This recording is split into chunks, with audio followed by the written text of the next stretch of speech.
Hi, welcome back guys. This is your friend, Parallel Deku, back with another fanfiction. This is the first part of What If Halyn Leander Got a Popular Quirk. Now before starting, please give this video a like, and subscribe to the channel if you want more videos like this. Now let's get into the fanfic.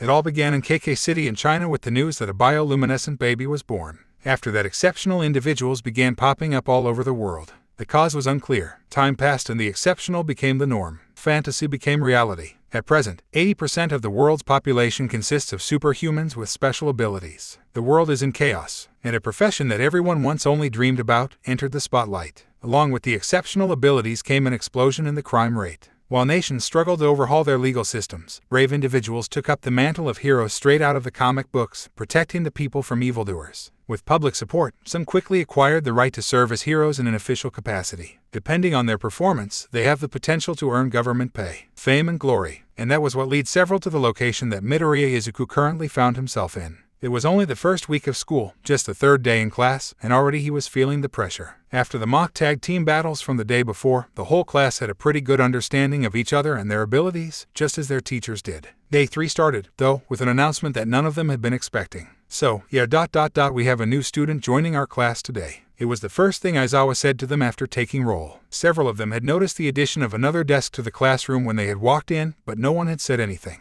A new student, after only 2 days. Yurazu asked from her desk at the back of the room. It's a foreign transfer student. She took the entrance exam at a sister facility in Italy and only just arrived in the country yesterday. Aizawa replied back idly. A knock on the door had them all focusing in on it. Of course, in a school where there wasn't really anything like mid-year transfers, it was strange and attention-catching for a student to pop into the class after the official start of the year, especially since the hero course was just 2 classes that was supposed to be comprised of only 20 students. Whoever the transfer student was, they had to be some kind of impressive bigwig to have the school changing things in order to add her to the hero course without removing anyone already there. While the students thought this over, Aizawa answered the door, sticking his head out to talk to whoever it was on the other side. There was a short conversation before Aizawa turned back to face the class. Class, meet your new classmate, Leander Halyn. The girl that walked into the classroom was, indeed, eye-catching. She stood about 5.5 feet tall, making her just a little under an inch taller than Midoriya. She was thin with curves of a woman much older and very pretty. Her waist-length hair was a pale blue, like that of frozen water, and was worn in a half-up, half-down fashion that left her chin-length bangs as the only hair around her face. Those bangs were parted to the right to hang over her right eye. Her face was slender with full lips pulled into a smile, a straight nose and wide eyes of a deep purple color. She wore the school uniform with the tie loose, the first 2 buttons undone, the skirt on the shorter side, the shirt untucked and the blazer left open, and paired it with white, thigh-high stockings, black gloves, and black boots. Eyes, though just for a moment, instantly zeroed in on her skirt from under which sprouted a feline-like, pale blue tail with a furry tip.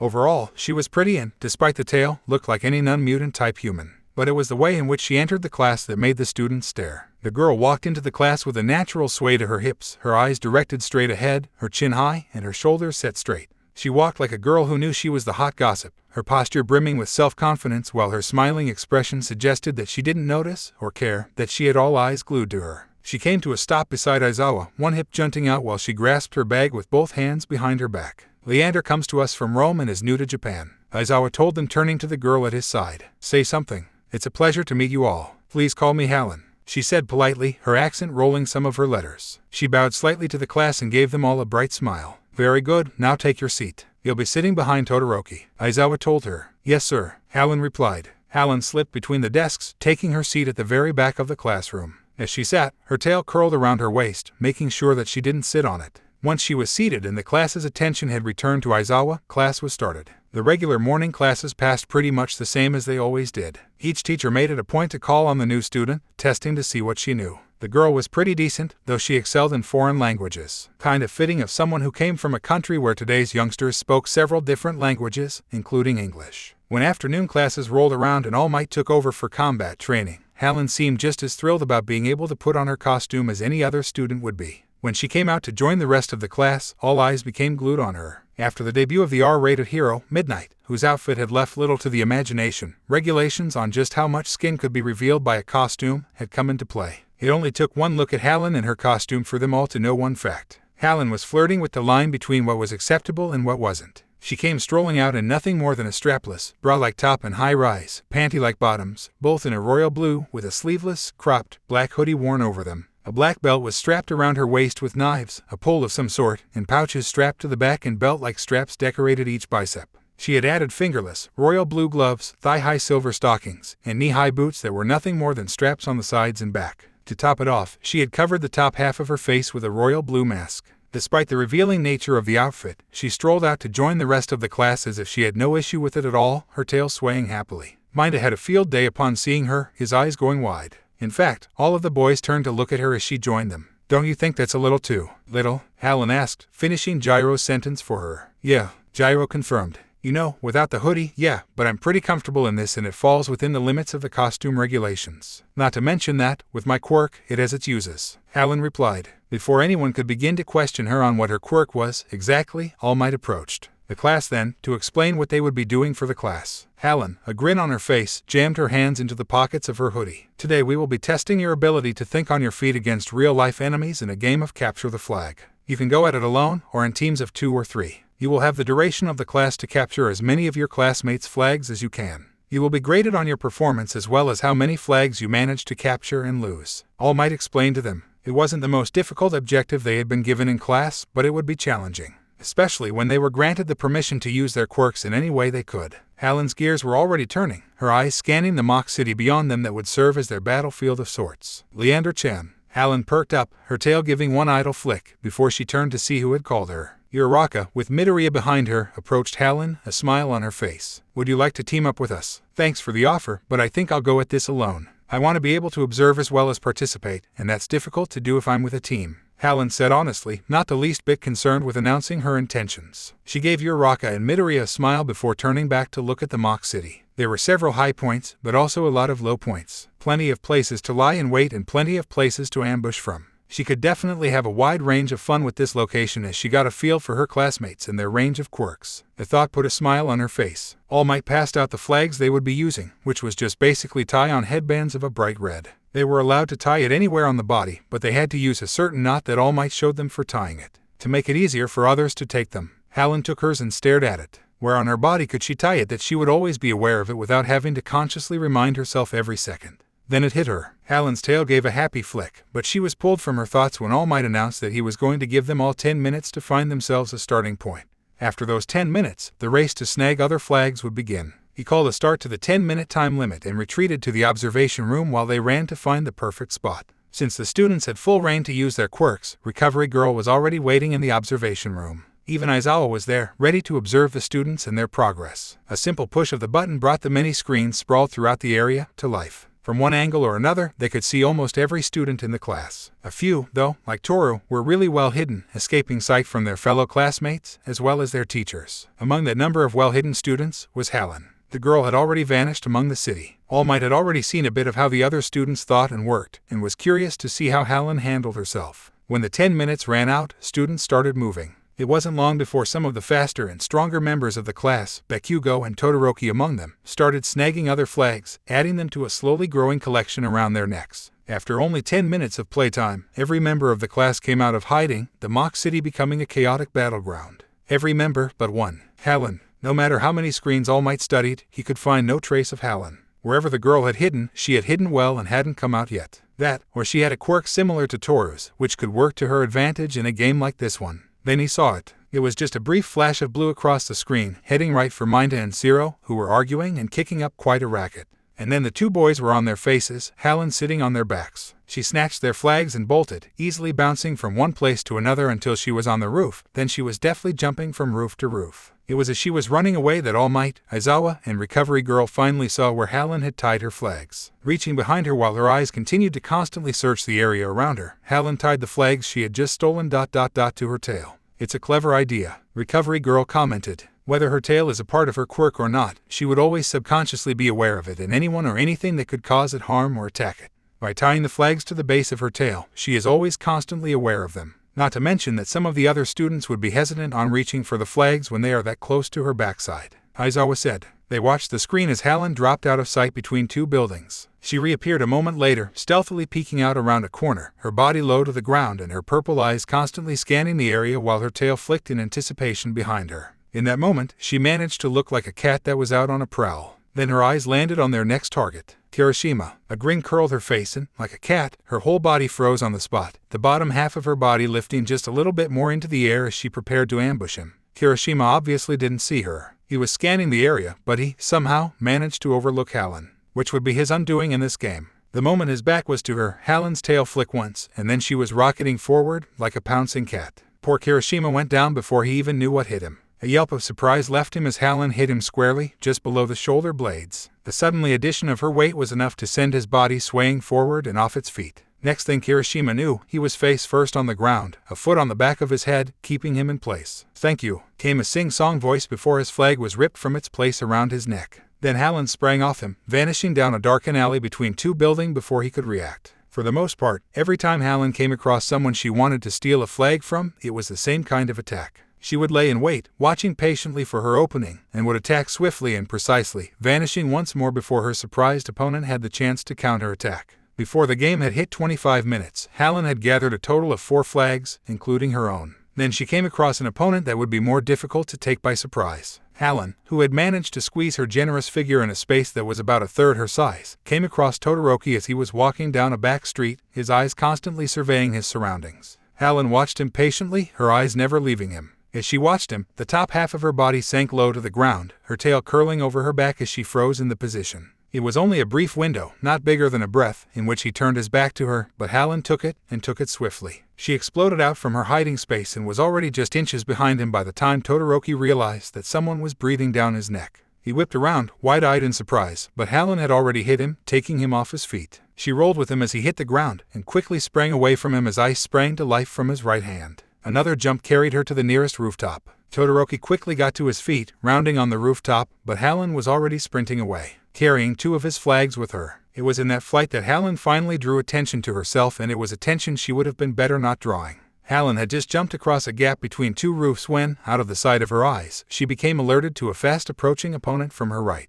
She landed, but instead of running, her knees bent a little further and she waited a breath until a hand was reaching for her face. Then she sprang directly into the air, the strength of her legs rocketing her a good 20 feet up. Looking down, she looked into the surprised face of Bakugo. Surprise quickly turned to annoyance as he twisted to change directions. It was in that moment that Halyn reached back, pulling a blade off the back of her belt. She gave a yank, the sunlight catching on the wire attached to the end of the blade, before she threw it, the blade burying itself deep into the side of a taller building across the street. Thinking she had screwed up or something, with a blast from his left palm, he sent himself rocketing towards her. Halyn had other plans. She gave a yank on the wire connected to the knife and a whirling noise reached Bakugo's ears before some kind of mechanism in her belt started reeling the wire back in, yanking Halyn out of Bakugo's way and towards the building she had thrown the knife at.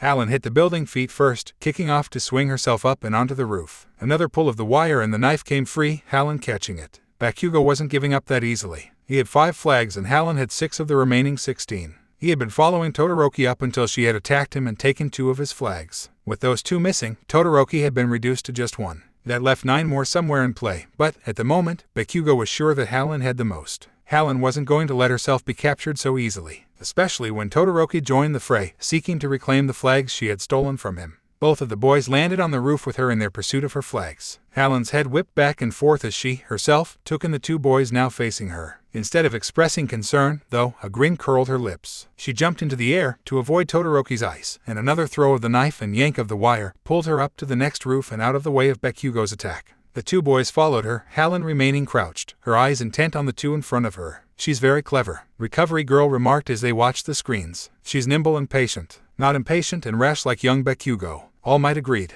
"But what is her quirk?" Aizawa mused. "It doesn't say in her file." All Might asked. "No, I have her results from her entrance exam, but even in that, she didn't noticeably use a quirk. Though, notes from the exam judges said that she was out of sight for most of the exam. The only time they caught sight of her was when she finally attacked." Aizawa replied. "Didn't she have official recommendations?" Recovery Girl asked. "She did." All Might asked. "Yeah. Her parents were both well-known heroes in her home country. The best team the country ever saw. Not to mention, she excelled all through middle school, but she chose to take the exam, to get in under her own power rather than by the recommendations of someone else." Aizawa answered. It was a bit naive, but it was honorable as well. Aizawa could see and appreciate that. When he had read Halyn's file, he had been mildly impressed and intrigued. The girl had been the top of her grade since 4th grade. Before that, her scores, rather it was academically or athletically, had been subpar at best. Whatever had changed between 3rd and 4th grade, Halyn had performed a completely 180, her grades improving and her potential as a hero skyrocketing. Now, he was watching as she dodged and avoided 2 people with confidence in every step she took. And it seemed that she was well aware that it took hard work to make it. Now the question they all had was ... what the hell was her quirk? Back out in the mock city, Halyn's eyes shifted from one boy to the other, her tail flicking idly. Bakugo looked ...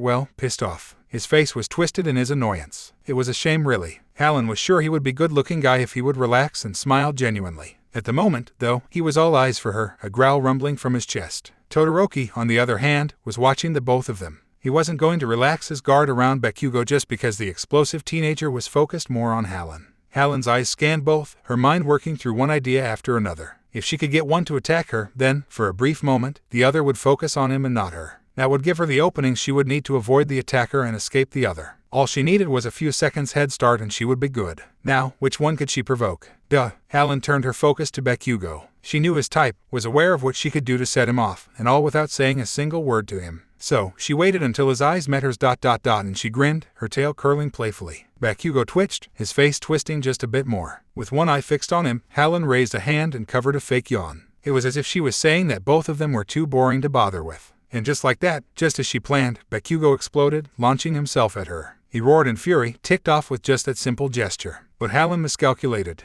Bakugo wasn't the only one to attack her. Just as Bakugo attacked her, so did Todoroki. Halyn's eyes widened in surprise, but the grin on her face only grew. This was even better than she planned. Just as they were about to reach striking range of Halyn, she jumped. She sprang easily into the air, clearing their heads as they reached her. She landed deftly on Bakugo's shoulders and used him like a diving board to spring forward, knocking him into Todoroki. The two rolled apart when they hit the ground. By the time they got their balance back and turned to look at her, Halyn was already 3 streets over, vanishing over the side of a rooftop and carrying with her 2 of Bakugo's flags. In the end, when time was called, Halyn came out the winner with 11 of the 21 flags tied to her tail. She stood in front of All Might as he pat her on the head with praise. Though she acted like it was nothing, the happy swaying of her tail betrayed her true feelings while waving the 11 flags in victory. The girls also sang their praises to Halyn, who waved it away as if slightly embarrassed. I saw your standoff with Bakugo and Todoroki. That was so clever, getting them to attack you so you could jump over their heads and escape with 2 of Bakugo's flags. You're Raka said. Todoroki is the one with 2 hair colors, right? Halyn asked. Yeah, well, to be honest, I honestly didn't think he would attack, too. I originally had a completely different plan in mind, Halyn admitted. Todoroki and Bakugo turned to look at her from where they stood a little ways away from her. Halyn was smiling sheepishly back at the girl, her tail curling. Seriously, what was the original plan? Gyro asked. Well, I had only intended to provoke one of them into attacking. Bakugo seemed like the one with a bigger sense of pride, so I was actually only aiming to prick his pride. I didn't take Todoroki as the type to easily have his pride wounded, so it kind of surprised me. Though, honestly, he's human, so I guess it makes sense that I kind of insulted him. Halyn remarked, sheepishly scratching one cheek as she smiled. And you went the whole time without using your quirk? Yaoyorozu asked. All of my brothers are pro heroes and they've taught me that you can't always rely on your quirk. I've been trained in hand-to-hand combat since I was about 8 years old, so now it's second nature to just resort to that over my quirk. Halyn replied. Before anyone could start asking what her quirk was, All Might dismissed the class, and the girls split off from the boys to go to their locker room to change. Halyn was able to avoid all questions about her quirk after that. In the end, she was able to escape school for the day without anyone ever finding out. Over the next few days, all of Halyn's teacher came to find that Halyn was very good at flying under the radar. While her grades were excellent, she tended to stick to the background, letting her classmates take the limelight. As the other students got used to her presence in class, it was like the girl escaped their thoughts. Most of the time, many people forgot she was there. The girls in the class were better at pulling Halyn into things, but even then, Halyn usually let the others do all the talking. Of course, this drew the attention of the teachers to her, with concern that maybe she wasn't doing well in a foreign country, but Halyn waved off all concerns with a bright smile and went back to whatever she was doing beforehand. With their concerns waved off, they decided to leave it be. Before long, Halyn became a back burner thought to even the teachers. Time passed that way as Halyn got used to her new home. The current day found Halyn walking down the road to the gate of the school. As she neared the gate, she was suddenly bombarded by press. A persistent woman got right up in her face, holding a microphone in front of her, asking her what it was like to be taught by All Might. Halyn, being the daughter and little sister of big-time heroes back in Italy, already knew how to deal with people like this. It was really rather simple. She stuck a confused look on her face and, "Scusa, non parlo Japonese." Leaving the press stumbling to translate her Italian, she rushed on past them and through the school gate, a grin on her face. It always worked to play the dumb foreigner with press. Apparently, though, the news that All Might had become a teacher at the school had the media in an uproar. For several days, Halyn had to wade through a vexatious crowd of news reporters. After the first time, though, they picked up that she was speaking Italian, so Halyn switched to her mother's native tongue, Icelandic.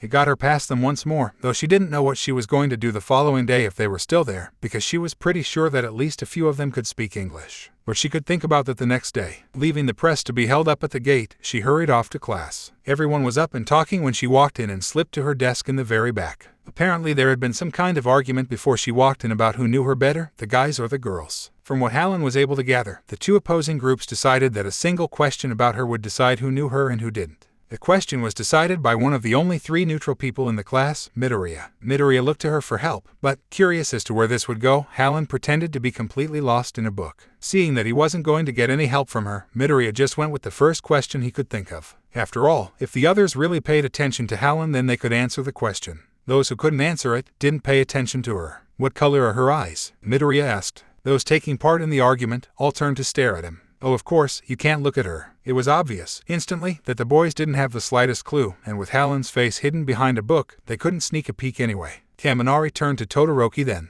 "Come on, man, help us out," Kaminari demanded. "Why me?" Todoroki asked. "You sit in front of her every day. If anyone should know, it should be you," Kaminari reasoned. But Todoroki had no more of an idea than they did. Just because he sat in front of Halyn didn't mean he paid any attention to what color her eyes were. After all, he hardly ever turned her direction, and when he did, she was usually facing away from him or focused on a book. "Seriously, we know what color her eyes are," Nina said. "Really? Then what color?" Hiroshima asked. "They're purple," all of the girls answered at once. "You're kidding," Kaminari said. "Yeah, you girls sure?" Zero asked. "One way to find out," Uraraka said before turning to Halyn. "Ha-chan, what color are your eyes?" "Purple," Halyn answered, flipping a page in her book. Izuku leaned over, trying to peer at Halyn's face. Halyn turned her eyes to him, lowering her book so he could see her face. "The girls are right. They're purple," Midoriya announced. All of the boys that had been in on the whole thing groaned while the girls smiled. Halyn guessed that only girls could really know girls that quickly. It made her tail curl in amusement as she watched the boys sulk off to their desks. Aizawa made his appearance then to start class. Everyone took their seats, letting him call roll. When he was done, he moved on to the first order of business. "Good work with yesterday's battle training.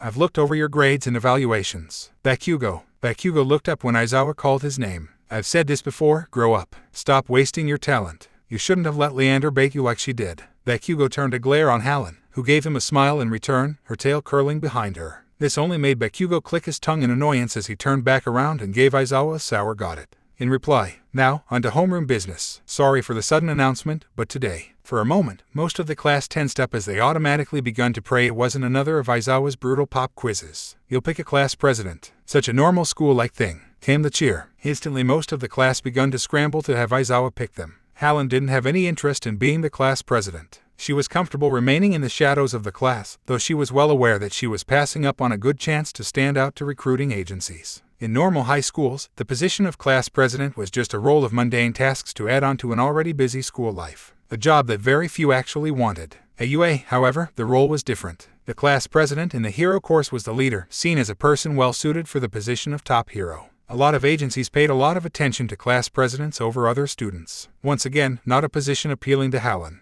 She would display herself in other ways without having to have her whole class looking towards her in times of need. She just couldn't work the way she was used to, the way she wanted, if she had the whole class looking at her. Apparently, Ida didn't agree with her. Leading the many is a task of heavy responsibility. But ambition does not equate to ability, Ida said. Halyn couldn't exactly disagree with him there. This sacred office demands the trust of its constituents. If this is to be a democracy, then I put forward the motion that our true leader must be chosen by election. But Ida, we haven't known each other long enough to build any trust, Tsuyu said, turning in her seat to look at him. And everyone will just vote for themselves, Kirishima added. That's precisely why anyone who manages to earn multiple votes will be the best suited individual for the job, Ida replied. I agree with him. All eyes turned to Halyn in surprise, Halyn smiling back at them. Why so surprised? Come on, think about it. Do you really want someone picked that we, ourselves, don't somewhat agree upon? Not exactly a foundation to a strong and firm class, you know what I mean. Without a strong foundation, whatever is built upon it will come crashing down. He has a point, or ... at least, I think so.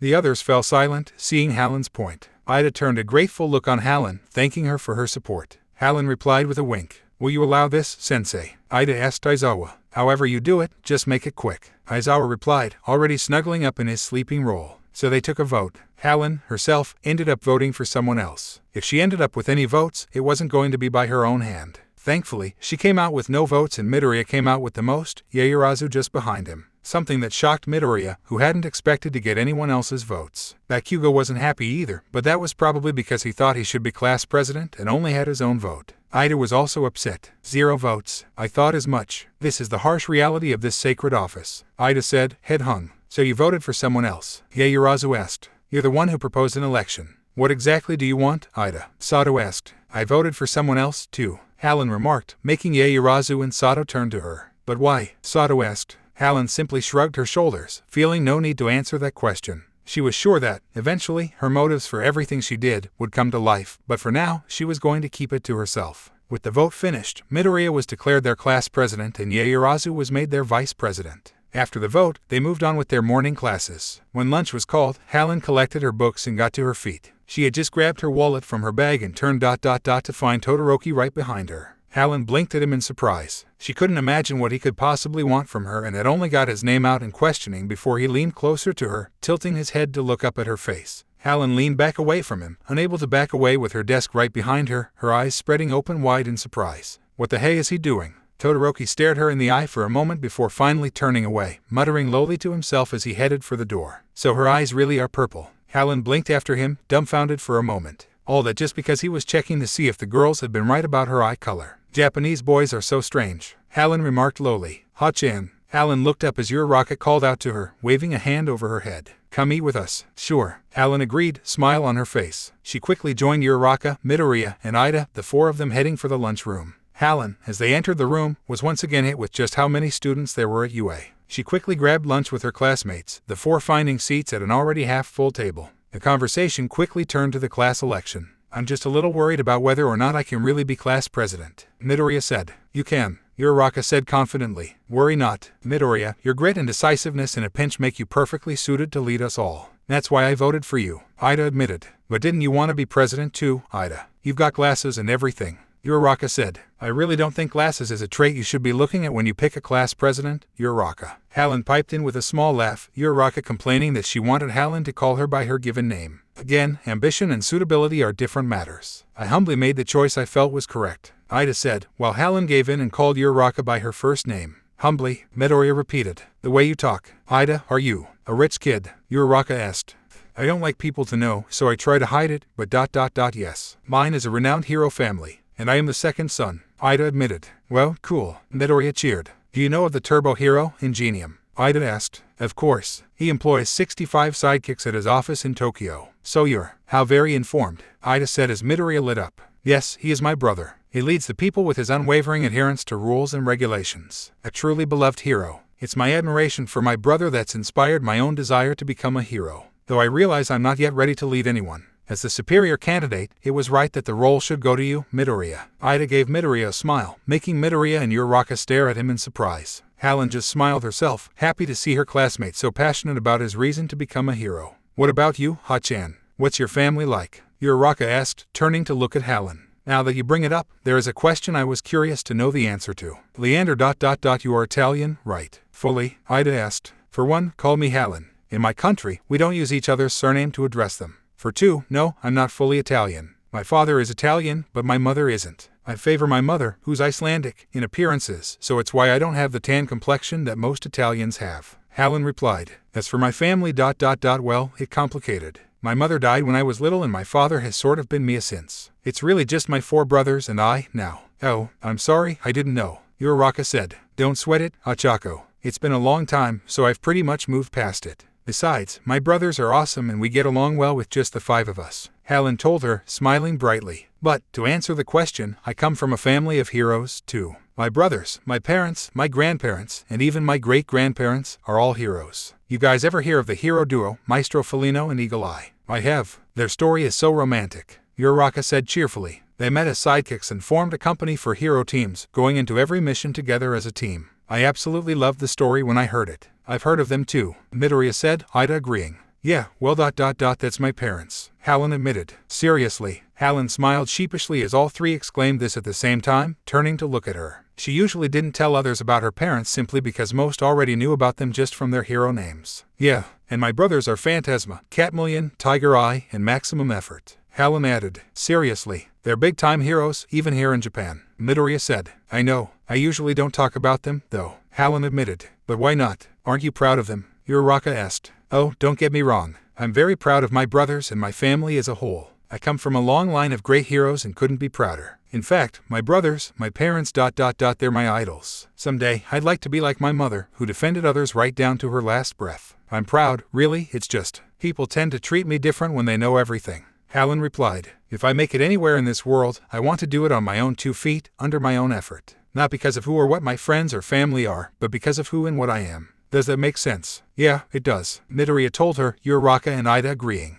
Halyn smiled happily. Midoriya looked from Ida to Halyn. Both of them, just like him, had someone they idolized and looked up to. Someone they wanted to be like. He was thinking this when the school alarm went off, making everyone start looking around in concern. Someone came over the speakers then. Security level 3 has been broken. All students, please evacuate in an orderly fashion. What's security level 3? Ida asked. It means someone's broken into the campus grounds. Halyn replied as she got out of her chair. We've got to evacuate. That, however, was not as easily done as said. All of the students were in a panic, crowding the hall and pushing and shoving in an attempt to make it to the exit. Halyn ended up hooking her arm through Uraraka's just to keep both her and the other girl from being shoved over. That didn't stop wayward elbows from finding soft spots though. Oh, what's going on? Uraraka asked. Such a rapid response to danger. I'd expect no less from this great institution. Ida declared. Rapid response. More like rapid panicking. Halyn replied, tightening her grip on Uraraka's arm as the girl threatened to fall over. As the students continued to try to shove forward, Midoriya was caught up in the flow and went down under a wave of student feet. It took all Halyn had just to keep Uraraka and herself from doing the same. Halyn, though, almost went down when she was momentarily distracted by someone's hand finding her backside. She was able to regain her balance and shoot the student in question a displeased look. Ida, himself, ended up plastered to one of the windows. It was from there that he could see that it was the press that had managed to get into the school and they were now hounding Present Mike and Aizawa in an attempt to get to All Might. Ida tried to tell the other students around him about this, but no one was listening. They were all too much in a panic and Ida's voice got drowned out among the chaos. Ida looked up, finding Uraraka, Halyn hanging onto her arm, reaching out for him. It was seeing Uraraka that he got an idea. Uraraka, make me float, he called out, stretching his hand out to her. It was barely, but Uraraka, with a helpful push from Halyn, was able to reach Ida, slapping his hand and making him float up into the air. With her help, he slipped into the air over the students' heads. Quickly, he scouted out a place that would draw the attentions of all students to himself. His eyes landed on the exit sign over the door. With a little boost from his engines, he flew towards the sign, landing on the sign and drawing the attention of all to him. Though, the pose he took had Halyn fighting back a grin and a laugh. Everything's fine. It's just the press. There's nothing to panic about. We're fine. This is UA. Behave in a way befitting this great institution, Ida announced. Thankfully, all students stopped pushing and shoving and Halyn and Uraraka were given a little room to breathe. Halyn knew for sure, then, that Ida would make a good hero to have around in the case of mass evacuations. He certainly knew how to draw attention to himself. Somehow, though, the whole affair led to Midoriya stepping down from his role as class president in order for Ida to take over. In the end, Halyn guessed it was a fitting role for Ida. Just, perhaps, a little too fitting. 0:00-0. When class was finally dismissed, Halyn stretched in her seat. She had been sitting, inactive, for far too long. She was grateful to finally be able to get up and walk around. Getting to her feet, she gathered her books. She had a few homework assignments, but those were easy enough to take care of. After that, she didn't know what she was going to do. Thankfully, deciding that was taken out of her hands. Hey, Ha-chan. Halyn looked up as the girls surrounded her desk. All 6 were looking at her with bright-eyed looks. It made Halyn raise an eyebrow in questioning. What's up? Halyn asked. We were wondering ... Can we come over to your place? Toru asked. Huh, my house? Halyn asked. Yeah, you don't mind, do you? Uraraka asked. Not really. In fact, it should be fun. Halyn replied casually, though her tail was flickering like crazy behind her, betraying her happiness. Good thing no one was standing behind her. With the way her tail curled up from under her skirt ... her panties had to be showing. Hey, can we come, too? Kaminari asked, Kirishima and Siro behind him. Sure, everyone can come, if they want. I got enough room. Halyn told them. Even you can come, Bakugo. Bakugo clicked in tongue in annoyance as Halyn turned to him. He turned his face away from her, declaring that he didn't need to waste his time on idiots. Seeing him act all cool and tough, had Halyn's tail curling in amusement. Come on, Bakugo. You aren't scared of me or something, are you? She asked, purposely trying to provoke him. Just as she wanted, he whipped around, one eye twitching as his face contorted in anger. He really was too easy to mess with. It was rather hilarious to her. I ain't scared of you, you got it. He snapped. Really? Then prove it. Come on, an hour or so won't kill you. Halyn replied, unable to take anyone believing he was scared of anything. Bakugo agreed to come over, though he claimed he would leave after 10 minutes. Halyn shrugged and turned to Todoroki next. What about you, Todoroki? We can all work on our homework together, Halyn offered, giving him a bright smile. Todoroki turned to look at her. His automatic response was to say no, but seeing her smile so brightly and happily, he found himself agreeing to go. With his positive response, Halyn lit up even more. Midoriya, Ida, you coming too? Halyn asked. Seriously, Midoriya asked, turning to look at her in surprise. Of course, all of you are welcome, she told him. In the end, it turned out that all of the class followed her home. Home, for Halyn, turned out to be a 6th-floor, upscale apartment building in the more flashier part of the city. When they stood before Halyn's apartment building, it occurred to some of them that there might be too many of them to fit in a one-person apartment. When this was brought to Halyn's attention, she just grinned. Don't worry about it, okay, she said as she walked through the front doors of the apartment. A security guard sat at a desk, beyond which sat 2 elevators. Above the guard, on the wall, was the name of the apartment building. Mina laughed when she saw the name. The Halyn Palace, she asked. Halyn looked up at the name and smiled sheepishly. Yeah, my brothers have a wicked sense of humor. They insisted on changing the name of the building. Halyn replied. Silence fell over her classmates as they processed what this meant. When it finally clicked, some jaws dropped. Wait, you own this building? Several asked as one. Well, technically it's just a gift and my brothers actually own the place, but yeah. When I got into UA and it was decided that I would move here and go to school here, my brothers bought the whole building. 1. For the security. 2. So they could move me into the top-floor penthouse. And 3. As a congratulations gift for my acceptance into UA. Halyn explained, turning to head for the desk, stopping to talk with the guard. They're all with me, Miss O'Hara. So many people, miss? The man asked, looking at the others. They're my classmates. Do me a favor. Don't report to my brothers that I brought boys over. They would hop the next plane to Japan. Halyn told the guard with a bright smile. Will do, miss. My lips are sealed. The guard, Miss O'Hara, replied. Thanks. You're the best, Miss O'Hara. Halyn told him, giving him a bright smile. Of course, miss. I'll set the elevators to let you all up to the top floor, Miss O'Hara said, turning to a computer on the desk. Thanks, Halyn told him, turning to the others. We'll have to take 2 separate elevators, but they'll take you straight up. They split up into 2 groups, taking the elevators up. Apparently, someone could only access the top floor if they had a key or the guard let them up. When the doors opened on the top floor, they found themselves in a foyer outside the door to the apartment. Halyn walked over to the door, pulling a key out of her pocket. She stuck it into the keyhole, typed a password into a keypad beside the door, and unlocked the door. Inside, they were greeted with a huge, luxurious living room to their left and a modern, state-of-the-art kitchen with attached dining room to their right. Beyond that, a short hall led to the bathroom and bedroom. It looked like the kind of apartment that a rich CEO would own, with the color scheme revolving around white, black, and blue. Halyn left them standing at the door as she walked across the living room to the large, black, U-shaped couch. She dropped her bag there and turned back towards them. Come on in. Make yourselves at home, she invited. I thought this when you told us about your family at lunch, but, Ha-chan ... Are you rich? Uraraka asked. Technically it's my brothers that are rich. I just reap the benefits, Halyn replied as they started looking around the apartment. I insisted on a smaller apartment, but my brothers are strangely overprotective and indulging. It's as if they've forgotten that I'm training to be a hero just like them. This is way too much for me alone. It's a nice apartment, Toru told her brightly. It is, but it's too big. Most of the time, it just feels empty to me. I'm used to having my brothers in the same house as me, so this is way too quiet and way too empty, Halyn replied, turning to look around the apartment. I wonder where Salvador is. Who's Salvador? Hiroshima asked. Halyn opened her mouth to answer when there was suddenly a loud yowl and hiss, followed by cursing. Everyone turned to find Bakugo fighting off an Egyptian Mao that had sprang from hiding on top of a shelf over his head. They watched as Bakugo tried to pry the spotted cat off his head, staggering across the living room, unable to see. That's Salvador, Halyn replied, pointing. A smile curled her lips, her hands going to her hips as she watched her cat cling to Bakugo's head, its tail lashing back and forth. They all stared as Bakugo cursed and tried, without success, to pry the cat from his head. Aren't you going to help him? It is your cat, Kaminari said. Yeah, well ...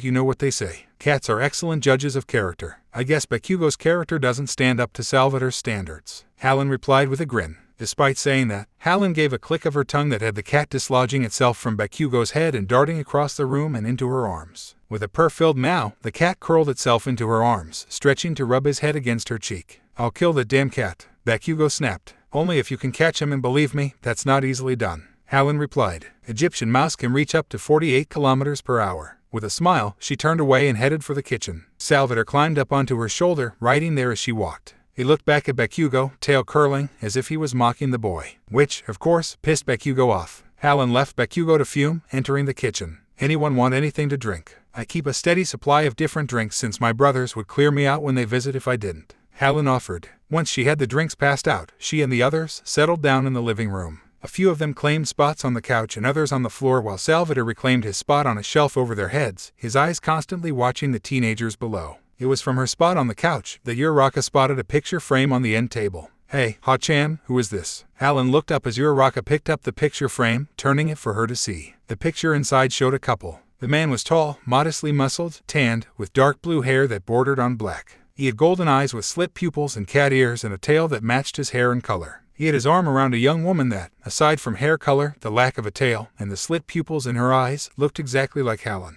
She had a bright smile on her face, her long hair platinum blonde in color. "Oh, that's my parents," Halyn said, a fond smile falling on her face. "You look so much like your mom," Uraraka said, handing the photo to Mina and Toru to look at it. "She's right. You do," Mina remarked. "I know. I'm glad about that. It means I can see her every time I look in the mirror," Halyn replied. The comment had all eyes turning to Halyn, who was looking down at her homework with a somewhat distant look on her face. "When did she die?" Ieyasu asked. "I was 7, Halyn replied. "My parents. Every day it was like watching a pair of newlyweds, they were so in love. They were partners in everything they did. I grew up knowing that they would die for each other as much as they would for my brothers, and I in the end that's what my mother did." Halyn gave them all a bright, if not sad, smile when all they did in response to that was stare at her. "What happened?" Kaminari asked. "Idiot, don't ask her that," Gyro told him, whacking him with a journal. "No, it's fine. My mother was a giving soul. Despite the fact that she ultimately gave too much, I'm proud of how much she cared for others," Halyn said. "My parents were a hero duo. My father was the best hero in our country, especially with my mother at his side. She made him better in every way. All the fame and glory kind of went to his head, though. He thought he would never meet an enemy that could best him. Until he did.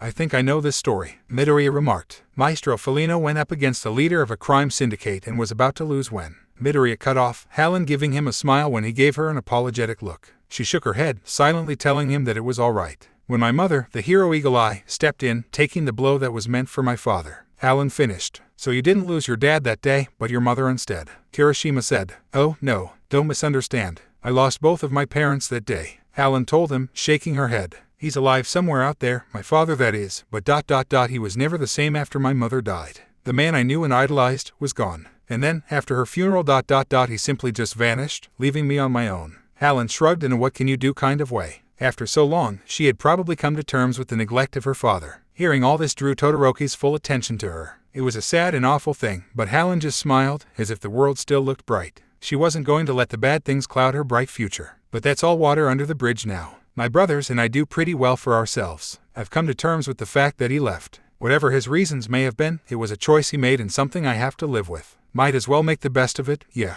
Halyn said this with a smile on her face and, as if that was the end of the conversation, which they were sure she wanted it to be, she turned back to her homework. Taking her silent request to drop the subject, they all went back to their homework. For a moment longer than the others, Todoroki stared at Halyn, watching as she leaned over to help Mina with an English question, tucking her bangs behind her ear so they wouldn't block her eyes. He didn't know a lot about Halyn, but maybe it was time he found out more. Over the next few days, things calmed down and got back to normal. Something Halyn was grateful for. She couldn't stand any more of the press after all the fuss they had created at the school that had led to her being crammed too close to other students in the school. After having all of her classmates over to her house one day, it seemed she went home every day with, at least, one guest. Mostly it was one of the girls' company that Salvador was more than happy to receive. Halyn swore that her cat was a ladies' man. More so than Minta, at least. Today, though, her attention was on other matters. It was 12:50 in the afternoon and the start of their battle training classes. The part of the day that Halyn looked forward to the most. Well, after English class, that is. Now for today's basic hero training, Aizawa announced. This time, All Might, myself, and one other will supervise. What are we doing, exactly? Zero asked, raising his hand into the air. Preparing you for disaster relief, from fires to floods. It's rescue training, Aizawa announced. Several of the students started muttering back and forth. Halyn, herself, was excited. She couldn't wait to see how they were going to conduct this kind of training. She didn't realize that, by the end of the day, she was going to be eating her words of excitement. "Hey," Aizawa called, cutting off the students. "I'm not done. It's up to each of you whether or not you wear your costumes, as some of them are ill-suited to this sort of activity." At this point, Aizawa's eyes turned to Halyn. "What?" Halyn asked. "Why look at me, Aizawa-sensei? Just think about it before you decide," Aizawa continued instead of answering Halyn. "The training site is a bit remote, so we'll be going by bus. That's all. Get ready. Despite Aizawa's less than subtle hint, Halyn, like the rest of her female classmates, grabbed her costume and headed to the locker room to change. Halyn had put a lot of thought into her costume when she had sent in the design notes to the support company. Revealing or not, it served a purpose and would withstand a lot, so she wasn't concerned. When the girls rejoined the boys, Uraraka and Halyn found Midoriya dressed in his gym uniform. He only had the mask part of his costume on. You wore your gym clothes, Deku. Where's your costume? Uraraka asked. It didn't make it through our last battle training in one piece. Midoriya replied. Gee, I wonder why. Halyn teased, her eyes going to Bakugo. What are you looking at? Bakugo snapped. Oh, nothing. Nothing at all. Halyn replied, a grin curling her lips as her tail curled as well. The school support company is repairing it. Just gotta wait for now. Midoriya continued, while, in the background, Halyn teased Bakugo while he fumed. Ahead of them, at the bus, Ida was calling for them to line up according to their seating order. This put Halyn behind Todoroki. Once on the bus, though, they found it wasn't a traditional style bus. Instead, its seats, for the first half of the bus, were lined against the walls, like benches on a train, leaving the center wide open, while the second half of the bus was set up like a normal bus. Halyn still decided to take the seat next to Todoroki since she had already been behind him anyway. The moment she was sitting, she pulled a book out of one of the many inside pockets in her hoodie and started to read. Darned, it was this type of bus. Ida sulked, hanging his head. All that for nothing, Mina said, patting his shoulder. Across from them, Asui was seated next to Midoriya and just started talking. I generally say what's on my mind, Midoriya. She started. Oh, what is it, Asui? Midoriya asked. Call me Tsuyu, Asui insisted before continuing. Your quirk resembles All Might's. Midoriya, as he always did when the subject was brought up, freaked, stumbling over his words. It made Halyn glance up from her book for a moment before her eyes returned to their reading. Really? No, I mean, Midoriya stuttered before trailing off. Hold up, Tsuyu. All Might doesn't get hurt, though, Kirishima said, unknowingly saving Midoriya. They're already different in that way. Perhaps, but All Might is horribly overripped. Midoriya is as tiny as a twig compared to him. Halyn remarked, not looking up from her book. A quirk like that is bound to cause damage if your body isn't properly suited for it. If Midoriya was as muscled and sturdy as All Might is, then he might not hurt himself. Or it could just all be a matter of control. You got a point, Kirishima conceded. But that sort of simple, strength-enhancing quirk is awesome. You can do a lot of cool stuff with it. Not like my hardening. I'm good in a fight, but it's real boring. Kirishima held out an arm, his skin hardening and taking on a rocky kind of appearance. It wasn't a flashy quirk, but it was one that had its uses. I think that's pretty neat, though, Midoriya said. Your quirk's more than enough if you want to go pro.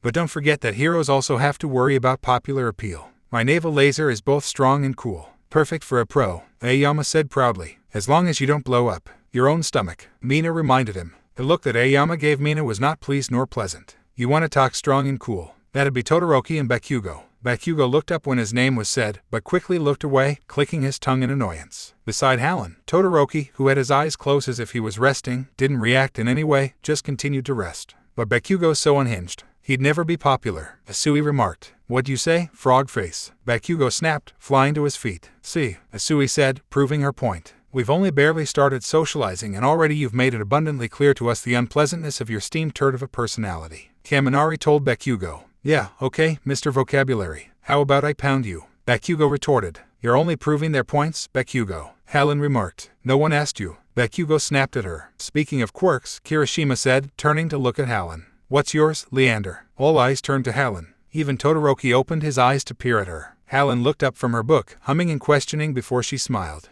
Oh, that, she said, as if it had slipped her mind. That's on a need-to-know basis. Right now, I don't deem it necessary for anyone to know. Halyn gave them all a bright smile before turning back to her book. Groans left a few of her classmates who were dissatisfied with the answer to the question. Come on, Leander. Does anyone know what it is? Kaminari asked. Do you mean among the students, or the teaching staff too? Halyn asked. Both, Kaminari replied. Nope, I don't think anyone does. Halyn replied, shrugging. I don't really like telling anyone if I don't have to, so I doubt it's even in my school files. Makes things more interesting. Her classmates were unsure how to take that, especially when she grinned at them, her lips spreading just enough to give them a glimpse at a fang-like incisor. I bet it's just some mutant-type quirk having to do with your tail. Bakugo growled. I wonder about that. I suppose one day you might find out. Maybe, Halyn replied. She was content to leave them to think whatever they wanted. If they wanted to think it was Quirk dealing with her physical differences, then they could. If they wanted to think it was something completely unrelated to her appearance, then they could think that too. She would only reveal her quirk when she was good and ready and not a moment before. We're here. Look sharp, now, Aizawa suddenly called.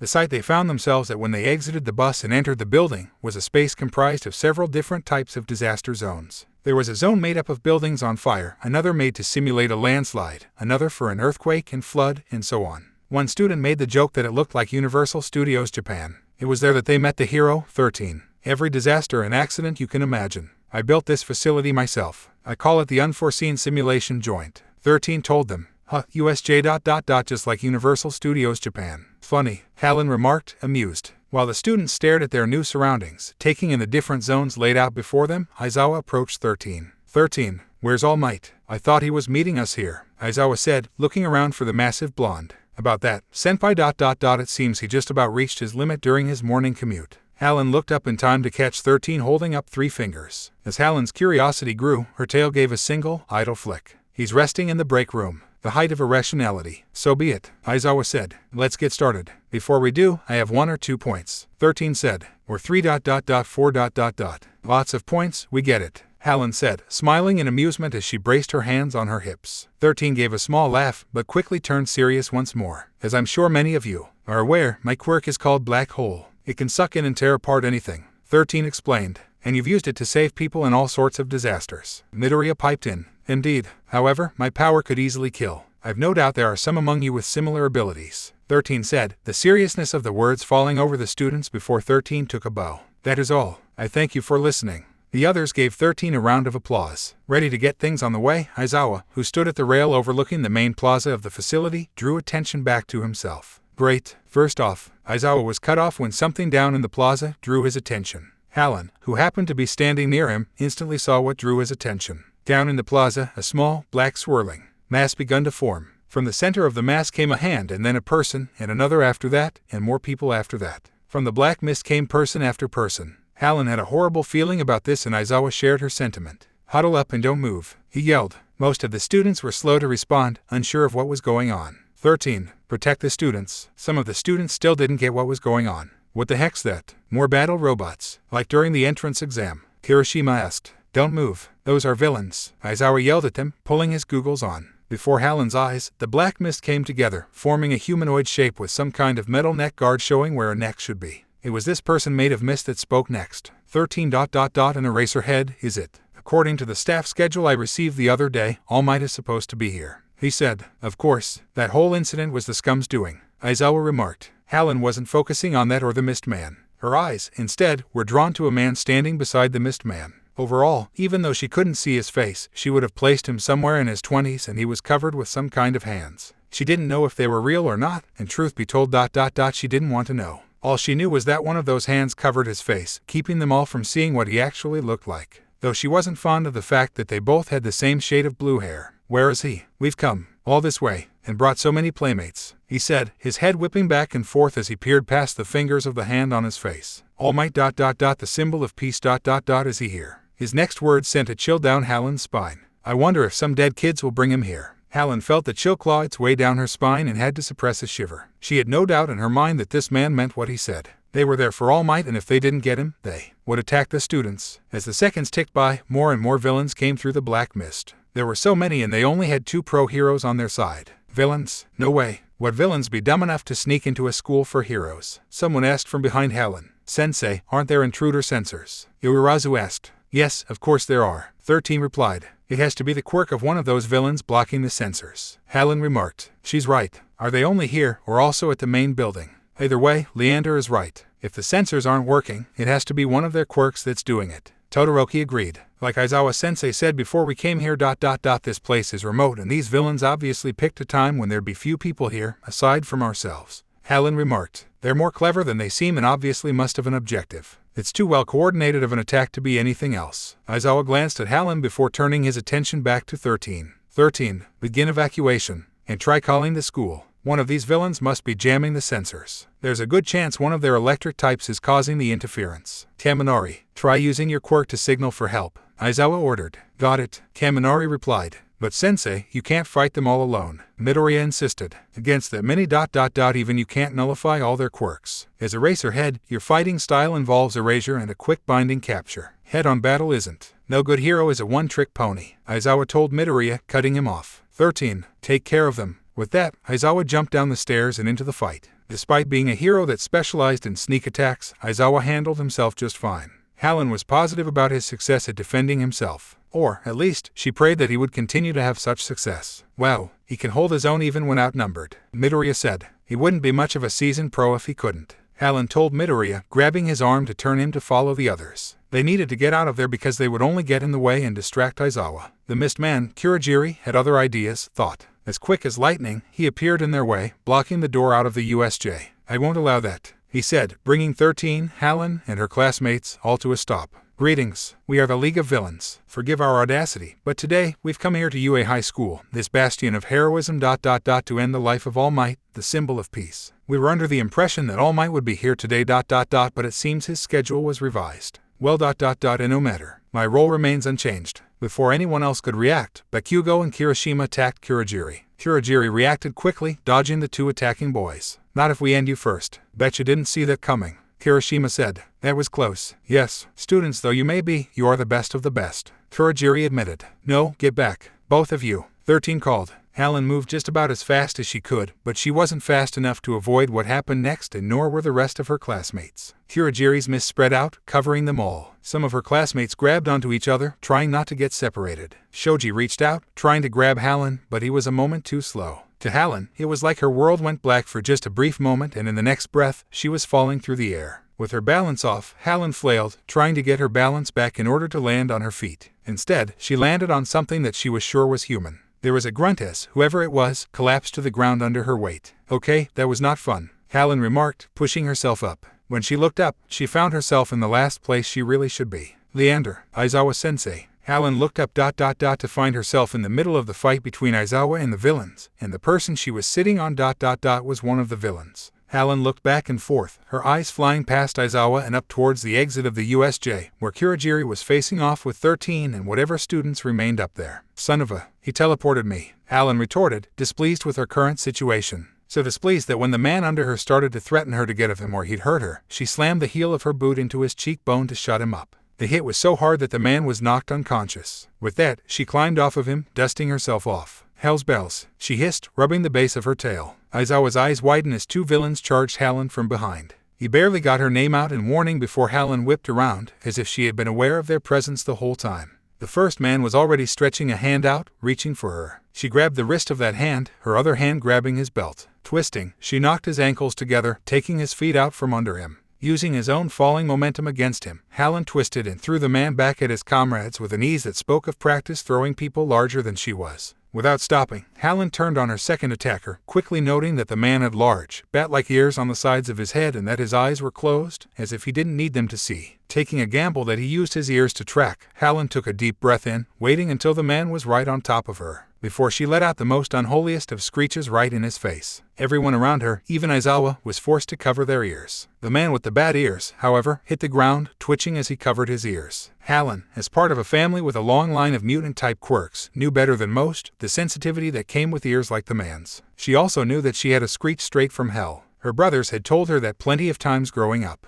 Her fluid and quick response managed to shock the villains around her, giving her time to backtrack until she stood next to Aizawa, her eyes never leaving those in front of her. She wasn't in the most ideal situation, but she could manage as long as she focused on self-defense. After all, from what she could tell, most of those there were 2-bit thugs, nothing more than street criminals incapable of standing up to someone well-trained. Aizawa-sensei. Aizawa's eyes flickered to Halyn, taking in her serious and focused expression before returning to the villains in front of them. What is it? He asked. I can help you with some of these thugs as long as I don't use my quirk, right? That's the law here in Japan, right? Without a license I can't use my quirk against others, right? Halyn asked. Outside of school, that's right, Aizawa replied. But Leander, then leave the mutant types to me. Aizawa turned wide eyes on Halyn. Her expression was completely serious as her eyes scanned those villains in front of her. Not a chance. Get out of here, Aizawa ordered. Even if I was to follow your orders, Aizawa-sensei, I'm not really in a position where I can make a run for it. There are too many of them for you to cover my back, and that mist man might just send me back again.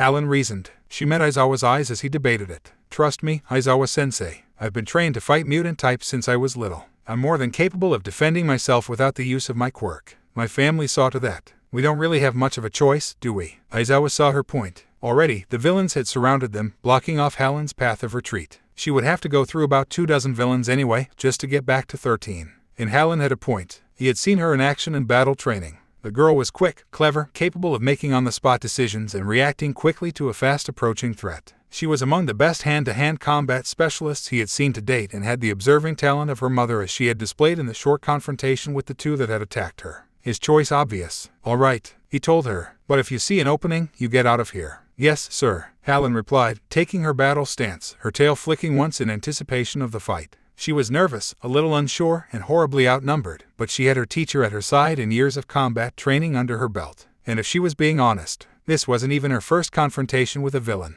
She could do this. For the safety of her classmates, for her own safety and that of everyone on the campus, she would have to fight. As long as she kept moving, kept her focus, she should be all right. With that, she entered the fray. She could stop to think about how stupid she was in entering the fight when she was safe and sound back at the main building. 000-0. Across the USJ, at the flood zone, Midoriya came out of the black mist, falling towards the water, head first. He hit the water with a splash, almost instantly being confronted by an aquatic villain that had, apparently, been laying in waiting. He attacked Midoriya with jaws of shark teeth, stretched out wide. "It's nothing personal, kid, but say goodbye," the villain declared. Luckily for Midoriya, Asui showed up then, slamming her feet into the villain's head and wrapping Midoriya in her tongue to pull him and herself out of the water. It wasn't until after she had placed him on the deck of the ship floating in the zone that he realized she had Mineta with her. "Thanks, Asui," Midoriya said as Asui scaled the side of the ship to pull herself up onto the deck. "Call me Tsuyu, but we seem to be in trouble here," she replied. "They know our schedule. The simplest explanation is that they caused that meteor rush the other day in order to get their intel.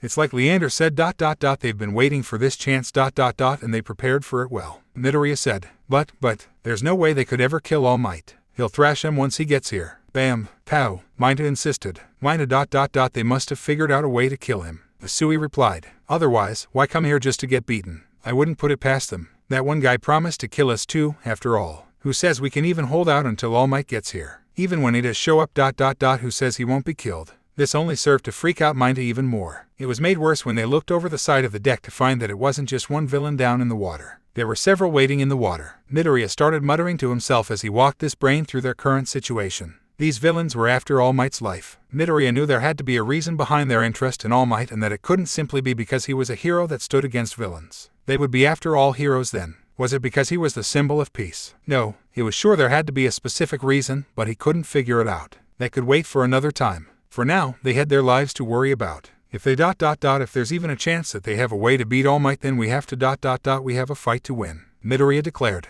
"How can we possibly fight, you dumbass? These guys might even be tough enough to kill All Might." "You're contradicting yourself, Midoriya. Our only hope is to hide somewhere until the UA heroes come to rescue us," Mineta yelled. "Mineta, those guys down there ... they're clearly suited to aquatic combat, right?" Midoriya asked. "Stop ignoring my point," Mineta snapped. "So the ringleaders must have recruited their team knowing about USJ's different environments," Asui said, catching on to Midoriya's point. "Exactly. Their intel told them that much, at least. But with all their careful planning, one odd point sticks out," Midoriya said. "They zapped you, Asu ... tsuyu ... into the flood zone." Seeing that he had slipped up on her name, once again, but had tried to catch and correct himself, she let him go on at this time. Mineta, on the other hand, was impatient. "What's your point, already?" he snapped. "What I'm saying is that they must not know about our quirks," Midoriya said. "If they'd known about me having frog powers, they'd have dumped me into the fiery area," Asui agreed. "It's exactly because they didn't know about our quirks that their strategy was to scatter us and overwhelm us with numbers. They've got us beat when it comes to numbers and experience, so there's only one way for us to win. Exploit the fact that they don't know our quirks," Midoriya told his friends. "Look, they're not trying to get on board. That supports my theory." Despite that being true, it also meant that the villains weren't underestimating them, either. With that in mind, the three of them decided to share their quirks with each other. Asui went first. "I can jump really high and stick to walls. My tongue can stretch to a maximum of 20 meters. Also, I can spit up my stomach to clean it and secrete a poisonous fluid. I say poisonous, but it really just stings a little," Asui explained, Mineta's mind getting stuck on the word secrete. "Those last two aren't that useful. Just forget about them." "Well, you're strong. I underestimated you," Midoriya complimented her. I have super strength, but immediately after using it ... it messes me up ... my quirk ... it's a double-edged sword." When it was Mineta's turn, he reached up, plucking off one of the balls on his head. He stuck it to the wall near him to display its sticking capabilities. "It's really sticky. If I'm feeling good, it'll stick there all day. A new one'll grow in the old one's place, but if I take too many, I'll start bleeding. They'll bounce off my own body without sticking to me," Mineta explained. When all Midoriya and Asui did was stare, he teared up and freaked out. "Like I said, we just gotta wait to be rescued. My quirk is terrible for fighting multiple opponents." "Not at all. It's a great quirk. We just have to think how to make use of it," Midoriya told him. All three were sent stumbling about the deck when something suddenly hit the ship, cutting it in two. "I'm getting bored over here," yelled one of the villains from the water below. "Let's finish this thing." In response, freaking out and crying, Minefield started throwing his balls overboard. He then turned to Midoriya, tears streaming down his face, and pointed towards the water as if just realizing that he had given away his quirk. Midoriya, on the other hand, noticed that the villains, being on guard as they were doing their best to avoid touching Mineta's balls. "That boat'll go under in less than a minute. Once you're in the water, you're chum," one villain called up to them. He's right," Mineta cried, backing away from the deck railing. "Mineta, did you really come to UA to become a hero?" Asui asked. "Shut up. You're crazy for not being scared. We were just freaking middle school kids a couple of months ago. I never thought we'd be in a life or death situation so soon. I just wish I could have gotten to Gropia Urazu's boob Orazis before I died," Mineta cried back. He was convinced that they were going to die. Midoriya, though, was searching his brain for some kind of idea, and when it came to him, he knew it was the only option left to him in their current situation. The moment when the enemy thinks they've won represents your best chance. All Might once said that during a documentary interview. Midoriya said, "What are you?" Mineta trailed off when he noticed that Midoriya was trembling in fear. "This is the only way we can win," Midoriya insisted. Before the villains below could figure out what he was doing, Midoriya climbed up onto the railing and jumped, screaming, "Go to hell," at the top of his lungs. The villains below thought he was an idiot, just jumping to his death, but Midoriya had a plan. He knew that no matter how big of a smash he used, he could never hit all of the villains, and if they managed to get out of the flood zone, there were more villains between them and the exit.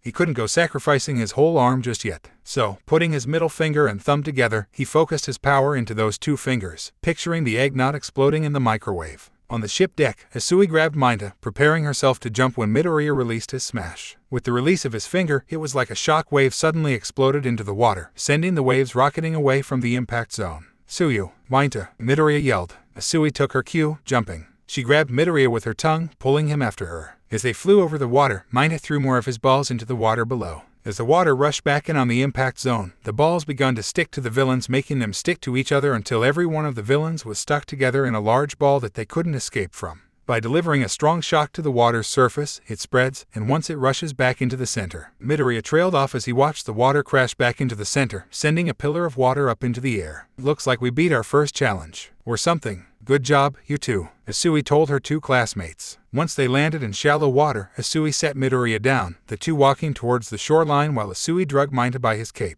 "I took a really clean dump this morning, so they should be stuck together all day," Mineta remarked with a chuckle as he watched the villain float along the water, all stuck together. Lucky that managed to get them all, because honestly that was a real gamble. If they'd been smart, a few of them would have been hidden under the water's surface, but I guess they weren't thinking ahead. "Still, gotta be careful. Here, stop it, Midoriya," Asui said when Midoriya started his muttering once again. "That's scary. So what should we do now?" "Right. For now, calling for help is our top priority. If possible, we should follow the shoreline and make for the exit, avoiding the plaza altogether," Midoriya suggested. Glancing across the open area between them and the central plaza, he could just make out all of the people gathered there. If possible, it looked like there were more there than before. "Right, looks like Aizawa-sensei is drawing a large number of them to the plaza," Asui remarked. "There are too many of them. Of course he's more than holding his own out there, but it's too much for him. He knew that, but he jumped in to protect us," Midoriya remarked. "Hey, don't tell me you're that stupid, Midoriya," Mineta remarked, seeing what Midoriya was getting at. "I'm not saying we should dive right into the fight. Just that we watch for an opening and do what we can to lighten Sensei's load," Midoriya suggested. Though it was for the best of intentions, Midoriya, in that moment, didn't realize the grave miscalculation he had made in thinking, even for a moment, that they stood a chance against their current enemies. Back at the plaza, Aizawa was taking down one villain after another. He had, just 5 minutes prior, lost sight of Halyn in the mix. While he had a bad feeling about that, he was hoping she had seen an opening and had made a break for the exit. He prayed that was what it was, because he had no way of checking. The distraction of wondering where Halyn was only lasted for a moment. When the man with the hands all over him, Shigaraki, charged into the fight, he forced his focus away from Halyn. The girl was clever, she could take care of herself. "So, you're the boss?" Aizawa demanded, trying to capture Shigaraki before he could reach him. When Shigaraki only grabbed the tape, Aizawa slipped past the lackey in front of him and darted towards Shigaraki. He gave a yank on the capture tape to pull Shigaraki forward and off balance, jamming an elbow into Shigaraki's gut. Shigaraki caught the elbow before it could do any damage to him. It's hard to tell when you're scampering around, but there are moments when your hair falls in front of your eyes, Shigaraki said, every time you finish a given move. And your max duration's getting shorter and shorter. Don't overdo it now, Eraserhead. Aizawa's eyes widened, pain stabbing through his arm as the skin on his elbow began to deteriorate, breaking away from his elbow in flakes. Punching Shigaraki with the other hand, he retreated back from the other man, putting distance between them. Instantly, other villains were on him. Your quirk ... It's not good in long, group battles? Huh. This is kinda different from your usual work, yeah. You specialize in quick sneak attacks. Yet you jumped right into this fight, hoping to make the kids feel safe. So cool, so cool. By the way, hero. As Shigaraki said this, Aizawa became aware of a presence behind him. Turning, he found a monster-like man with his brain exposed, behind him. I'm not the boss here. The next thing Aizawa knew, his face was being mashed into the ground, the monster, who Shigaraki called Nomu, easily breaking his arms despite Aizawa erasing his quirk. It was obvious that the creature, whatever it was strong without the added help of a quirk. And it was all too easy for Nomu to bash Aizawa's head into the ground. Unknown to Aizawa, Midoriya, Asui, and Mainta were watching from the shoreline of the flood zone. Meet the anti-symbol of peace, the bioengineered Nomu, Shigaraki told Aizawa, introducing the creature. Canceling out quirks. Pretty cool, but nothing special. Up against crazy strength, you might as well be totally quirkless. As if acting on an unspoken order, Nomu reached out, smashing a large hand down on Aizawa's unbroken arm. A loud snap sounded, a cry of pain leaving Aizawa. With the other hand, Nomu pulled Aizawa's head back and smashed his face into the ground hard enough to crack the cement floor beneath. Watching from the edge of the water, Midoriya and his two classmates stared in horror. This is bad. Midoriya ... Time for a change of plans, yeah. Mainta asked. Midoriya didn't even know what to say. Before them, Kurogiri appeared beside Shigaraki, informing him that one of the students had managed to get outside. At first, Shigaraki didn't show much reaction, simply saying, huh. But then he began to scratch his neck, the small amount of scratching escalating until he was fiercely clawing at his neck with both hands. Kurogiri, I'd turn you to dust if you weren't our ticket out of here. We won't stand a chance against dozens of pros. It's game over, man ... It's game over, for now. We're leaving, Shigaraki told his companion. Leaving? Did he just say they're leaving? Mainta asked from the shoreline. I think so, Asui replied. We're saved. Yes, Mainta said happily, jumping at Asui to hug her. In the midst of the hug, he ended up grabbing one of her breasts, leading to Asui pushing him under the water before turning to speak to Midoriya.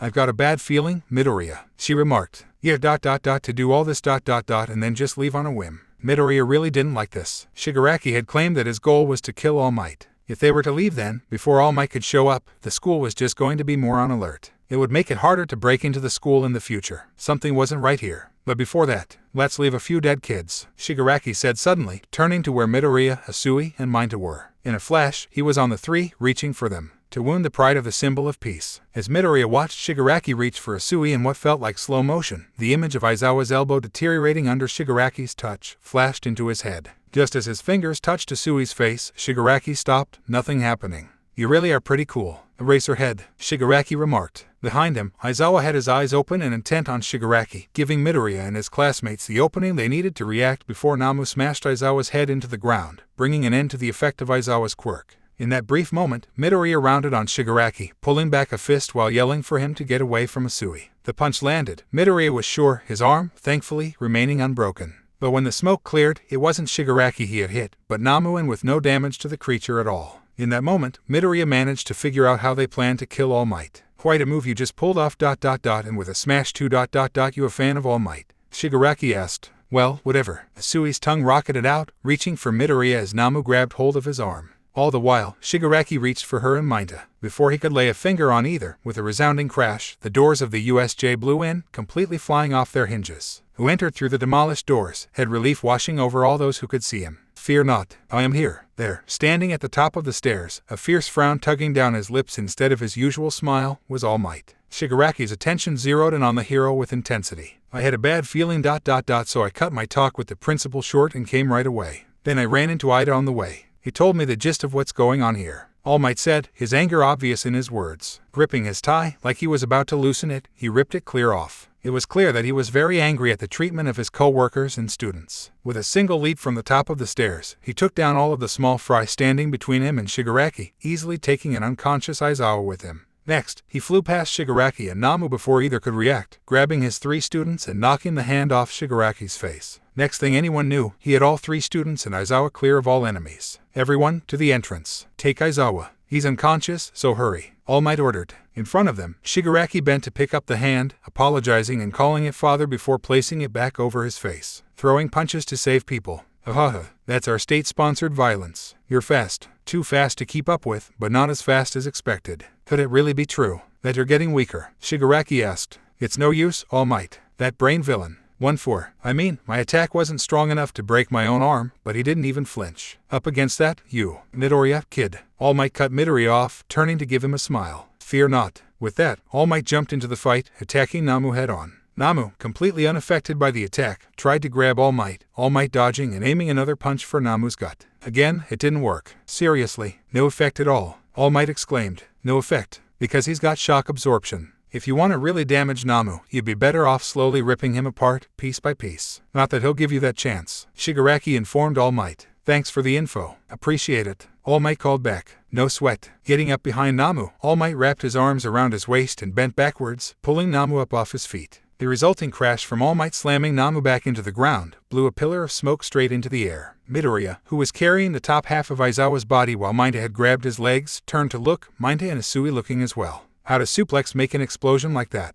All Might's in a whole different league, Mineta remarked. Yet, he's a newbie as a teacher, with those cheat sheets and all. Asui added. Midoriya was more focused on the fact that, with Nomu, their enemies really might have a way to kill All Might, and the only person who knew what kind of trouble All Might was in was Midoriya himself. And it wasn't like they could help All Might either. They would only slow All Might down, and if one of them happened to be taken hostage, it would only make the situation all that more dire. Sudden cheering from above drew Midoriya's attention to where Uraraka and a few others were watching from the top of the stairs. From Mineta and Asui to Uraraka and the others, they were all cheering All Might on, all of them believing that, with the appearance of All Might, they were all going to be safe and sound. But Midoriya knew better, and as the smoke cleared, he revealed that instead of burying Nomu in the concrete, Kurogiri had opened a warp gate. Nomu came out the other side right under All Might's back, digging his claw deep into All Might's sides. So you hoped to drive him into the concrete and seal his movements. It wouldn't have worked. Nomu is as powerful as you. Well done, Kurogiri. Perfect timing, really. Shigaraki praised. All Might grit his teeth as Namu's fingers dug deeper, one of the creature's hands having found his weak spot.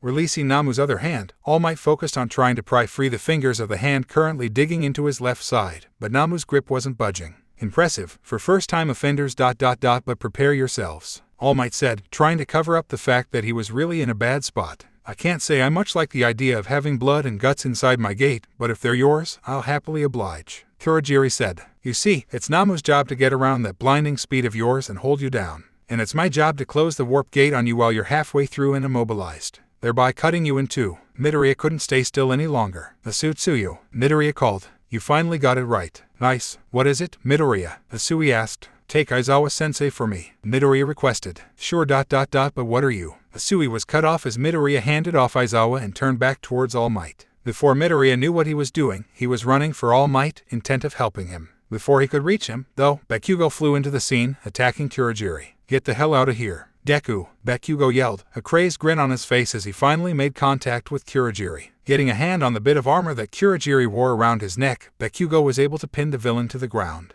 With Kurogiri down, ice began to spread over the ground until it reached Namu's feet. It then followed the creature's body through the warp gate and only stopped short of All Might's body so that it froze Nomu, but not All Might. So I heard you people are here to kill All Might, Todoroki remarked, stepping onto the scene. Kirishima was the next person to fly into the fray, aiming an attack for Shigaraki. Though he missed, it forced the villain a step further back from All Might. Midoriya, with tears of gratitude in his eyes, watched as his classmates stepped up in defense of their teacher. All Might was surprised, but thanks to the interference, he was able to completely pry open Namu's grip, freeing himself. Shigaraki looked around at the five now before him. You've pinned down our way out ... well ... this is a problem, Shigaraki remarked. You slipped up, you bastard. And it's just like I thought, Bakugo remarked, grinning down at Kurogiri. The parts you can turn into that foggy warp gate are limited. And you're using that misty crap to hide your real body, yeah. Am I right? If your whole body was mist and physical attacks didn't work, you'd never say that was a close one. Bakugo didn't need Kurogiri to answer to know he was right. Kurogiri tried to move, to get up, but Bakugo let off a little explosion, making the villain fall still once more. Don't move. If I decide you're doing anything fishy, I'll blow you straight to Kingdom Come, Bakugo threatened, grinning like he was having a little too much fun. That's not very hero-like, dude, Kirishima told Bakugo. Not that Bakugo really cared. Shigaraki watched the whole thing with his hands clasped before him, as if he wasn't really bothered by what was going on. Not only have you beaten our level, but you're all at full health. Today's kids really are something ... Our League of Villains should be ashamed. Nomu, take out the explosive brat. We need our escape route back, Shigaraki ordered. With the warp gate still open, Nomu, his frozen limbs breaking and snapping off, was able to pull himself back through the gate. It ended up with him losing his right arm and leg, but it was as if the creature couldn't feel the pain. His body's falling apart, but ... he's still moving, Midoriya exclaimed. Get back, everyone. All Might called before something caught his eye. Nomu's frozen and broken away limbs ... were growing back. What the? I thought his quirk was shock absorption.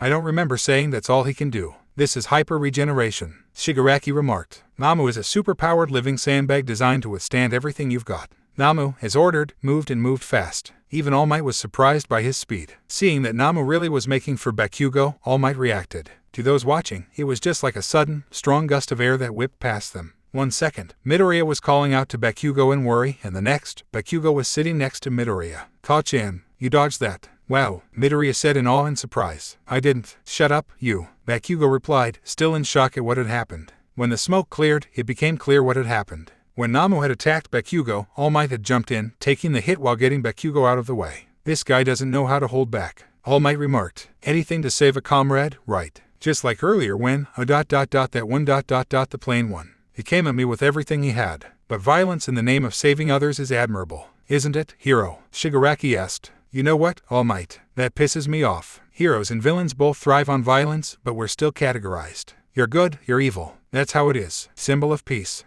In the end you're just a tool for violence, made to keep us down. And violence only breeds more violence. I'll show the world that by killing you. What a load of hooey. Idealistic criminals have a different sort of fire in their eyes. But you're just enjoying yourself, you big liar. All Might replied. You got me. Saw right through, Shigaraki said. It was impossible not to tell that the man had to be sneering behind that hand over his face. It's 3 on 5, Todoroki said. But Ka-chan showed us the missed man's weak point. Midoriya added. These are some brutal dudes, but with us supporting All Might ...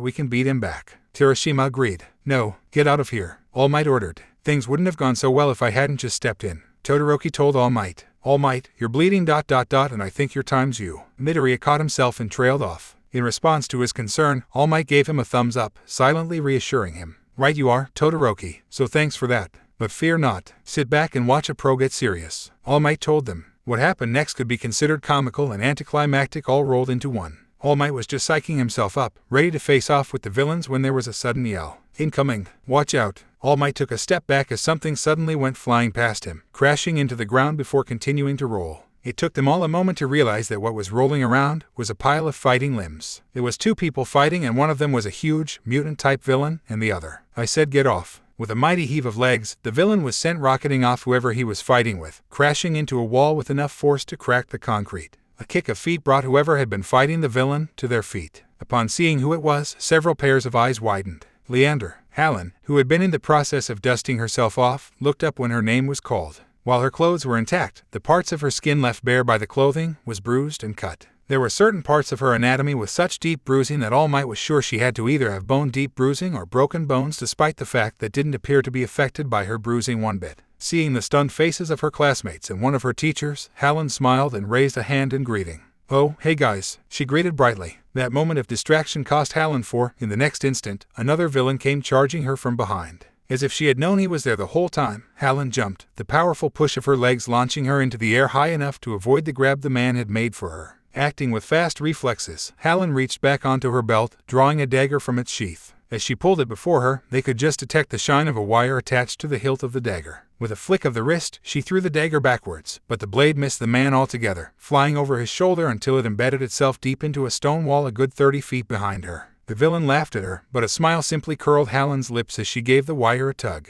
Heads up. Just like during their battle training, there was the whirling sound of the wire being retracted, and the villain's eyes widened as Halyn's feet slammed into his face, carrying him backwards along with her. Her classmates winced when the two slammed into the rock face, the man finding himself crushed between Halyn's feet and the rock. With a little flip forward, Halyn landed on her feet, yanking on the wire to free the dagger. She caught the dagger and returned it to her belt, a pleased smile on her face as she glanced back at the now unconscious man. Even her tail gave a pleased curl. I do believe that was the last of the ones that followed me, Halyn remarked, more to herself. Halyn really should have knocked on wood after saying that. A small ep left Halyn as another villain popped out of the woodwork, jumping from the top of the rock wall to take her down. Midoriya, Todoroki, Bakugo, and Kirishima could have sworn, just for a moment, that they heard Halyn hiss and spit like a cat as she started wrestling with the guy, the two rolling across the ground. Through a lot of wiggling and thanks to her smaller size, Halyn ended up on top, slamming both feet down on the guy's head to crack his head against the ground, knocking him out. Phew, finally, annoying little thugs, aren't that?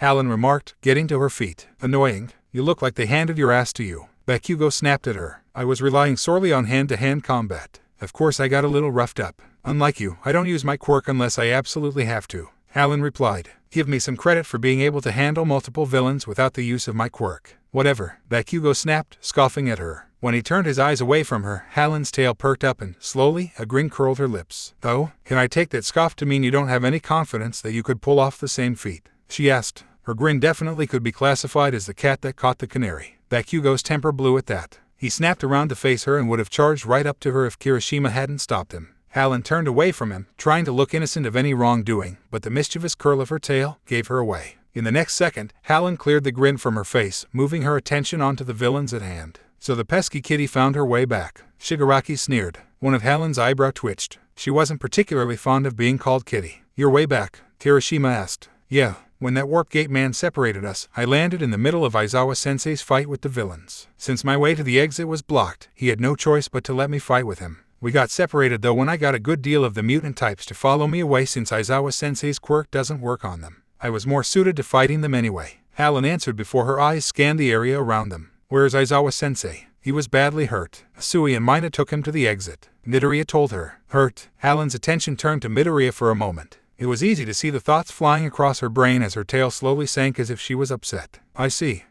So the little kitty was unable to help as much as she thought. Shigaraki mocked, laughing. Halyn's eyes snapped to Shigaraki as if she might be angry, but in the next moment, she, herself, laughed. Her hands went to her hips, her tail perking up once more as she grinned back at the man, as if she was now mocking him. I am not so arrogant as to think I could possibly stand the chance of outshining a pro. I was merely thinking of getting myself safely out of here as Aizawa-sensei ordered me. Nothing more, Halyn replied. Whether or not she actually thought that lie was convincing, they couldn't tell, but All Might, at least, knew it for the fib it was. If Halyn really had only been looking out for herself, had really only been trying to follow Aizawa's order ...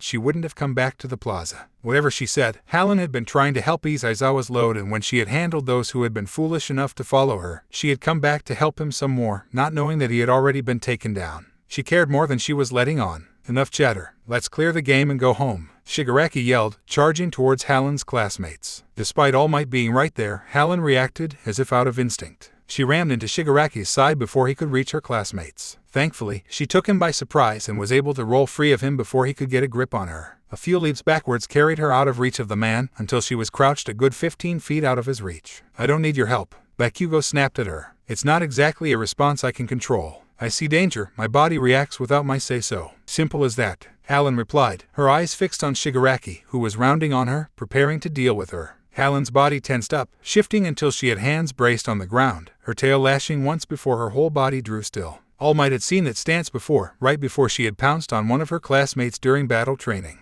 Unless he stepped in, she would confront Shigaraki without hesitation if it meant protecting her classmates. In that sense, she was much like Midoriya. Before either could move, All Might leveled an intense glare their way that had Shigaraki instantly retreating away from Halyn and her classmates. Even Halyn froze under the intensity of that glare. She only relaxed when All Might turned his focus on Nomu, the two clashing with enough force that if either had been a normal man, several bones would have been reduced to dust. He's got shock absorption. You already saw it yourself, Shigaraki called to All Might. Halyn's eyes could barely follow what came next. The punches All Might and Nomu exchanged flew by so quickly that if it wasn't for her better-than-average eyesight, she would have only seen a blur. As it was, she lost track of a majority of the hits. It's absorption, not negation. So he must have a limit? No. Built to counter me, you say. Made to withstand everything I've got. Then I'll just go beyond that. All Might yelled back. The shock wave produced by the head-on blows had Halyn lowering herself close to the ground to keep from being knocked back onto her butt. She couldn't believe the power being displayed in front of her. While, yes, her own family consisted of strong heroes, none of them could match All Might in pure strength. Not even close. A hero's always ready to smash through trouble. All Might declared. Tell me, villain, do you know the meaning of plus ultra? Halyn leaned back, her eyes widening in awe as All Might sent Nomu flying, the creature crashing through the dome of the USJ and vanishing into the sky beyond.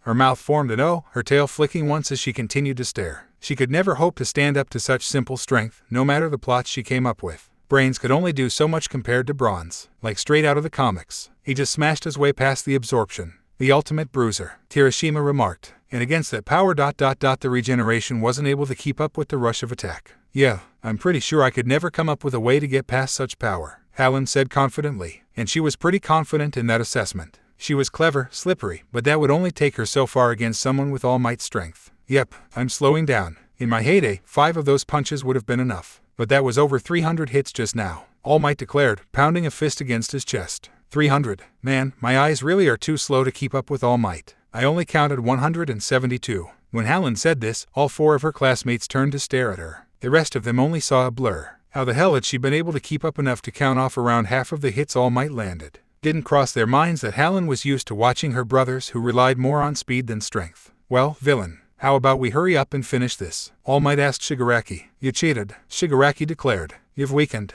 Not that I can see. We're completely outmatched. How dare you do that to my Nomu? You cheated. He's not weak at all. They lied to me. Shigaraki fiercely begun to scratch at his neck once more. Watching him made Halyn want to scratch herself. She couldn't imagine how awful his neck had to look on any given day. Well, come in to get me. What happened to clearing the game? If you can take me, then bring it on. All Might challenged. Halyn's head tilted to the side as she watched All Might. Was it just her ... or did All Might look like he was on his last leg? Surely her eyes were playing tricks on her. It was All Might she was looking at. While normal people had their limits, All Might wasn't normal. Right. If there was right ... why did she get the bad feeling that she was wrong? Right ... we're not ready for this level yet, Todoroki said, turning to head away from the fight. Neither Halyn or Midoriya moved from their spots. Midoriya, Leander, we ought to just hang back for now. Russian and they might take the 2 of you hostage. Yeah, I know, Halyn said, cutting off Kirishima. Her attention, though, remained completely focused on All Might and the villains he was facing. She remained in her crouched position, her tail idly swishing back and forth. She wasn't going to budge, not even an inch. She had a bad feeling building up in her gut and she was not about to ignore it. She had learned, a long time ago, that if she got that bad feeling, it was within her best interest to pay attention. Cat sense and all that jazz. Well, what's keeping you? All Might demanded. If only we still had Nomu. If only. He was taking those hits so well. Shigaraki muttered to himself. Tamura Shigaraki ... calm yourself. It's apparent that Nomu did manage to deal some real damage, Kurogiri said, trying to calm Shigaraki. The kids are holding back for some reason, and reinforcements from the school are bound to arrive in a few minutes. But if the 2 of us double team him, we still have a chance. Yes ... yes. Right.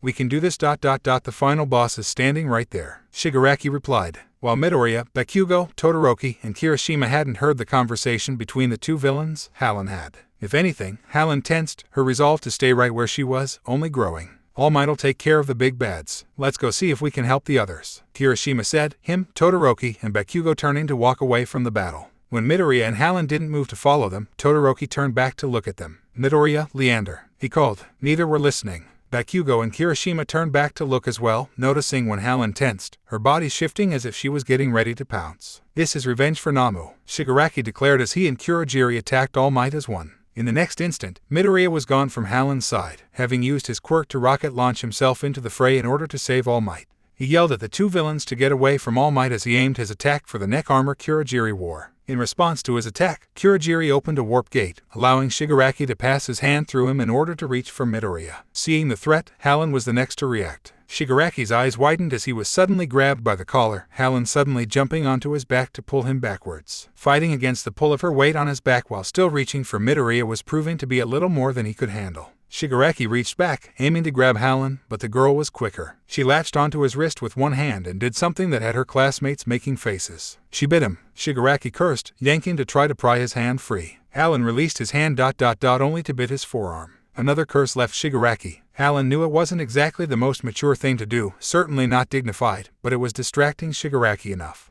Halyn had just released his arm and was leaning back to drag him back with her weight when a bullet suddenly shot past her, taking out the hand reaching for Midoriya. Shigaraki yanked back in pain. Concerned with the incoming fire, Kurogiri reacted quickly, warping Halyn off Shigaraki's back. Next thing Halyn knew, she was, once again, falling through air. Thankfully, she had only been warped a couple dozen feet and Todoroki was there to catch her. For a moment, Halyn blinked in surprise before she turned her eyes to Todoroki. "Thanks for the catch, Todoroki," she told him. "No problem," he replied. Safe from falling and from Shigaraki's quirk, Halyn turned her attention to figuring out where the bullet had come from. Her eyes quickly found the source as someone spoke. "Sorry, everyone. We're a little late. We brought everyone we could." There, at the top of the stairs, stood the principal, Ida, and about 10 other teachers. The bullets turned out to be the weapon of choice for one of the teachers, Snipe. President of Class 1A, Ida Tenya, reporting for duty. Ida called in greeting. "Good on you, Ida," Halyn called in praise of her classmate. Seeing that more pro-heroes had arrived as backup, Shigaraki thought it best to retreat. Before he could, though, Snipe rained a hail of bullets down on him and Kurogiri. Several hit their marks, leaving Shigaraki full of holes. 13, though not in the best of shape, stepped in then, trying to capture the 2 villains with his black hole. Kurogiri was faster, drawing Shigaraki into his warp gate. Before the two vanished, Shigaraki left them all with one last word.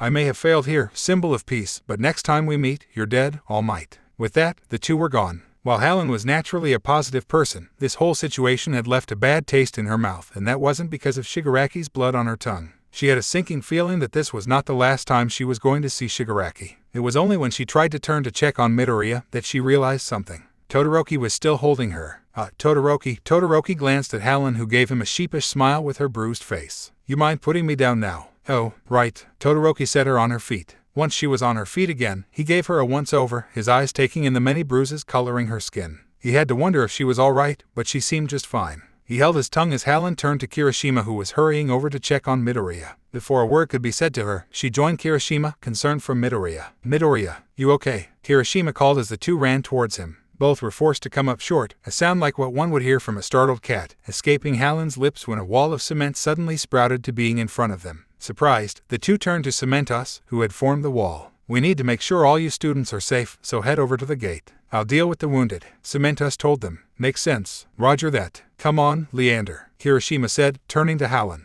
Halyn gave Cementos a polite bow, telling him a quick, please take care of them, before she turned and followed her classmate. The students were gathered up outside, a few different teachers stopping Halyn to inquire if she was all right with the amount of bruising she had. Halyn insisted, every time, that she was fine and felt no pain. Once they all were gathered, one police officer named Tsukachi counted them off, making sure they had everyone. 16, 17, 18, 19, 20. Besides the one with the messed up legs, looks like they're all unharmed. Though, Tsukachi turned to Halyn. Halyn blinked back in questioning as he looked her over. You sure you're all right, kid? Halyn gave him a wide smile, reaching up to somewhat sheepishly scratch her cheek. All eyes of her classmates focused on her as she waved the other hand in front of her. Oh, I'm fine. I don't feel a thing. A bath and a few days' worth of healing and I'll be molting my way back to perfect, Halyn assured him. Besides, all of the bruising and cuts were restricted to the areas of my skin not covered by the material of my costume. Really? Uraraka asked. Yeah. When I put in my costume design forms, I knew, given my quirk, that I would need a costume that covered the least amount of skin as possible. So I made sure to request that what material there was be made from a similar material that Aizawa-sensei's scarf is made from. See, Halyn unzipped her hoodie fully, pulling it back to show that all of her bruising stopped wherever her skin was covered by material. The stockings, gloves, and even the bottoms and top are made from the same material. I needed something that could really take a beating and hold up.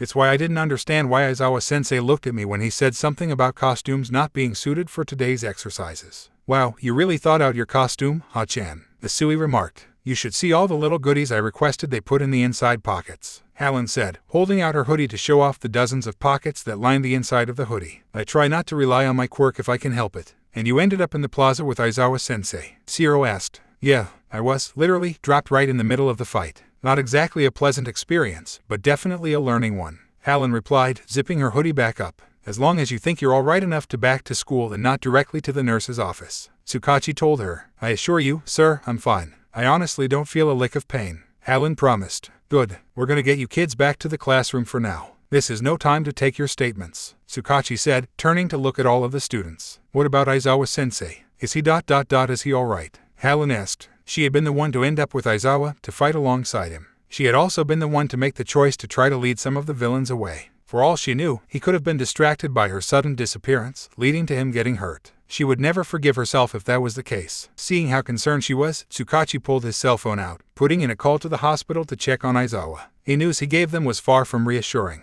Both arms were smashed to splinters. His face is also fractured. Thankfully, he doesn't have any brain damage. But ... his eye sockets have been pulverized. There's a chance he may suffer long-term loss of vision. Or so I hear, Tsukachi told them. Halyn pressed a hand to her stomach. It felt like her guts were twisting. She swallowed back the bile rising in her throat and thought positively. At least Aizawa was alive, and with Recovery Girl working with the school, he would recover. She just had to have faith that his eyesight would recover as well. And 13 Sensei and All Might? Halyn asked. What about them? 13 has terrible lacerations across his back and upper arms, but his life isn't in danger. All Might's injuries aren't life-threatening either. It's possible that Recovery Girl's healing will be enough for him, so he's gone off to the nurse's office. Tsukachi answered. And Deku? Uraraka asked. What of Midoriya? Ida added. Midori.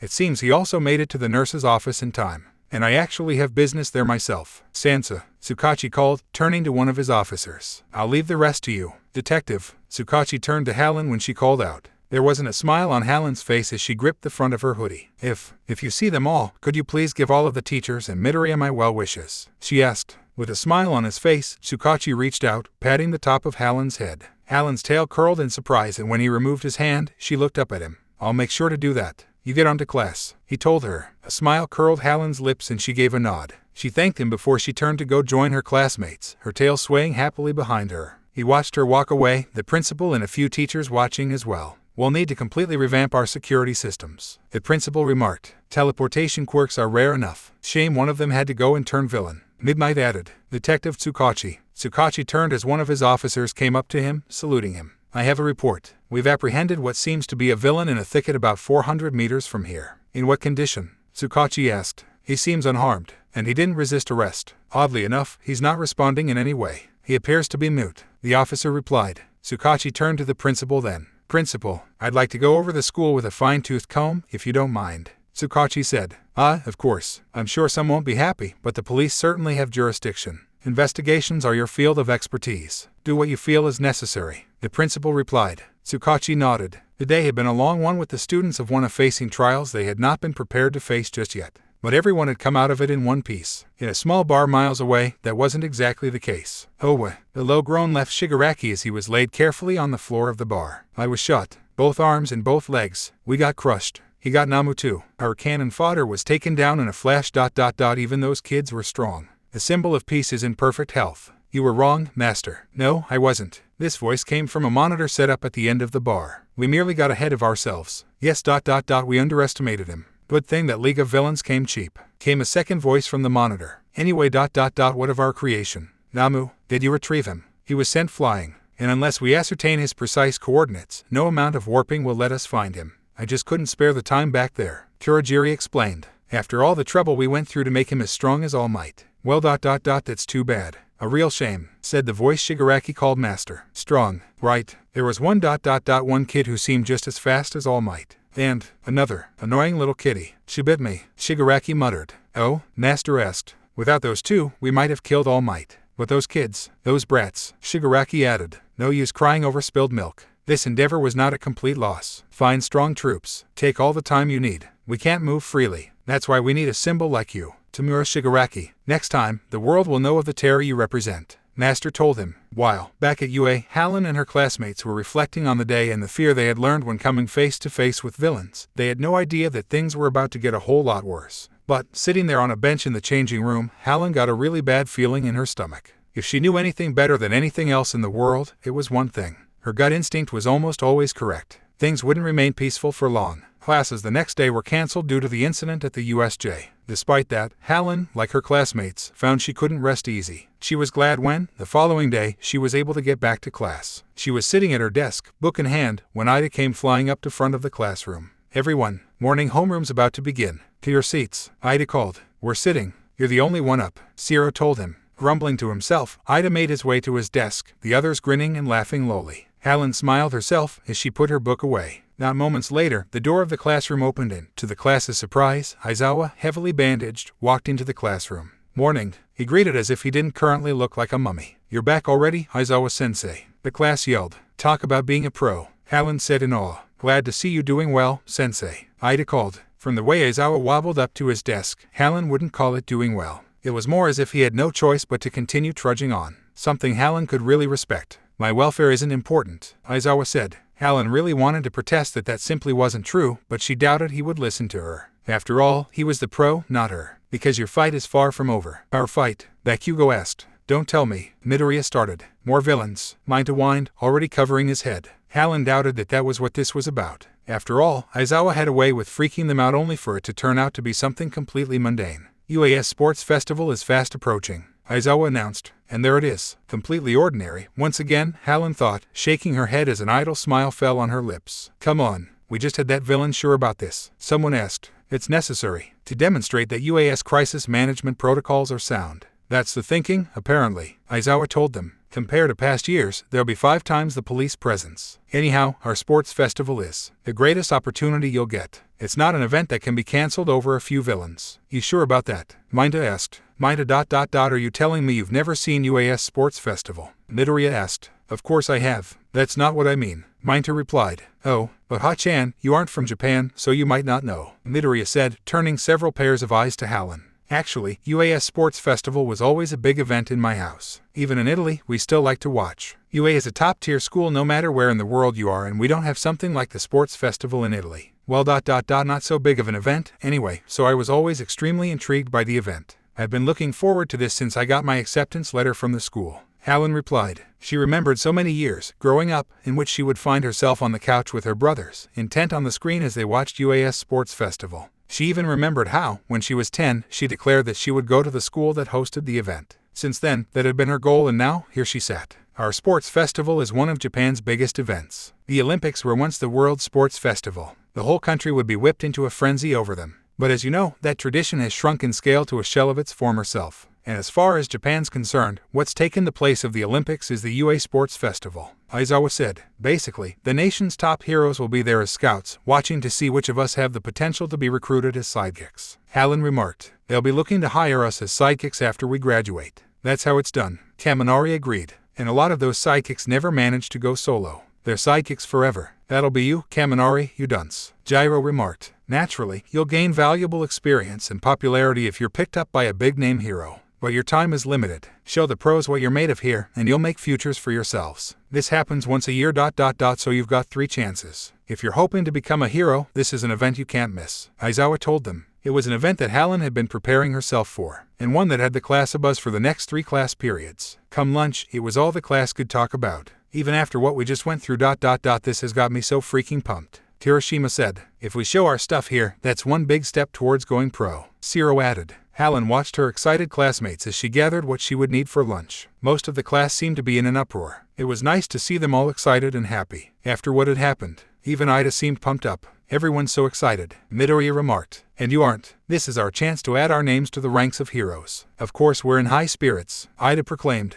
You got a funny way of showing it, Ida. Weird, the Sui remarked when Ida's way of showing his excitement was tensing up to the point he was shaking. Yeah, I get that. But, Midoriya trailed off when Uraraka called out to him and Ida. Deku, Ida at this sports festival let's do our best, she said, her face reflecting her tensed anticipation. What the? You're not looking very Uraraka, Mina remarked. Halyn, a smile on her face, watched as Uraraka tried to lead her classmates in a cheer of I'm gonna crush this. The silliness of the whole thing and Halyn shaking her head as she grabbed her wallet from her school bag. Hey, Ha-chan. Halyn looked up when Uraraka called out to her. Uraraka hurried over to Halyn's desk. You want to have lunch with us? Oh, I'll catch up with the 3 of you. I have something I need to do first, Halyn replied. Leaving her friend staring after her with a confused look, Halyn left the classroom just ahead of Todoroki. When she turned to head in the opposite direction of the lunchroom, Todoroki stopped to look after her, wondering what she was off to do. In the end, he dismissed it as not his business and went on ahead. Halyn, not paying attention to who she passed or the looks thrown her way, hurried down the hall, hoping he would catch the person she was looking for before he got somewhere she couldn't follow. Thankfully, as she rounded a corner, she saw him up ahead and quickened her pace to catch up with him. Aizawa-sensei. Aizawa, when he heard Halyn's voice, turned to find the girl hurrying towards him. When she was sure she had his attention, she stopped a good 10 feet from him. For a moment, her eyes merely took in his bandaged face before her expression tensed and she bowed to him. Leander, what are you doing? He asked. I'm sorry, Aizawa-sensei. Aizawa could only stare at Halyn. He had no idea what she was going on about or what she had to be sorry for, but it wasn't like Halyn to do something for no reason whatsoever, so he knew there had to be a reason behind this sudden outburst. What are you talking about? He asked. I thought if I could lead some of the villains away, it would lighten your load, just a bit. If I, in any way, caused you to be distracted because I suddenly vanished, then I am so terribly sorry, Halyn told him. Now he got it. Halyn was concerned that she had, in some way, lead to, at least, a few of his injuries. It only went to show that the girl really had a kind heart. She had probably spent all of the last 2 days blaming herself and mentally ripping herself a new one. Of course, she couldn't control where she had been warped to and she had done her best against the villains. Even now, she was still covered in bruises here and there, refusing to go see Recovery Girl for something so minor. Halyn didn't move from her bowed position, her tail hanging in what he was sure was shame. Heaving a sigh, Aizawa turned towards her and, careful of his injuries, removed an arm from its sling. It was no more than a soft thump on the head with his cast, but it had Halyn looking up at him in surprise. Relax, kid. None of these were your fault. I was well aware that you probably had some kind of plan in that head of yours. That's your strong suit, after all. Besides, I told you to take any chance you got to get out of there. So stop blaming yourself. You got a lot of more important things to focus your attention on other than me, he told her. For a moment, she started at him in a mix of awe and gratitude. Then, finally, a smile curled her lips and she gave him a nod, smiling brightly at him while her tail curled. Right, she agreed. The sports festival. Right, now get going. You're keeping us both from lunch, he told her, pulling his arm back and carefully tucking it away in its sling. Yes, sir. Thank you, Aizawa-sensei, Halyn said, giving him another quick bow before she turned on her heel and took off down the hall, her tail happily swaying after her. Aizawa watched her for a moment, somewhat amused and pleased. Many of his students had good hearts or a good head on their shoulders. Leander Halyn had both. Even though he still didn't know what her quirk was, he was sure that she would make a good hero one day. A kind hero truly concerned with the well-being of the people around her. He couldn't wait to see what she, like the rest of her class, brought to the table at the sports festival. 000-0. All Might invited him to have lunch with him. Halyn stared at Ida and Uraraka. She had just, moments before, joined them for lunch, the three standing in line for their food. When she had joined them and saw that Midoriya was missing, she had asked where he had went. Uraraka and Ida had then filled her in that All Might had asked Midoriya to have lunch with him. Yeah, wonder what he wants with Deku, Uraraka said. I heard Midoriya, along with Leander, dashed in to help when All Might was attacked. Maybe it's about that, Ida suggested. I rushed in more to help Midoriya than All Might. When I saw Midoriya in danger, my body kind of just moved. Next thing I know, I'm clinging to Handy Mandy like a spider monkey, Halyn replied, sheepishly scratching one cheek. Handy Mandy, Uraraka asked. You know, that villain with all the hands all over him, Halyn explained, Uraraka catching on. Yeah, him. Anyway, I think it might have something more to do with what Tsuyu said, and that it's because All Might and Midoriya have similar, super strength-oriented quirks. She has a point. Perhaps All Might has taken a liking to him. I wouldn't be surprised, Ida said. Unknown to them, ahead of them in line, Todoroki was listening to their conversation. Anyway, what was it you had to do before lunch, Ha-chan? Uraraka asked. Oh, that. Halyn folded her arms over her chest, her tail dropping to somewhat curl between her legs. Her friends took that to mean that she was embarrassed, though her face didn't show it. I had to go see Aizawa-sensei. What? What for? You aren't in trouble, are you? Ida asked. Halyn waved a hand in front of her face as she shook her head. No, I'm not in trouble. I went to apologize, Halyn admitted. Apologize? For what? Uraraka asked. Well,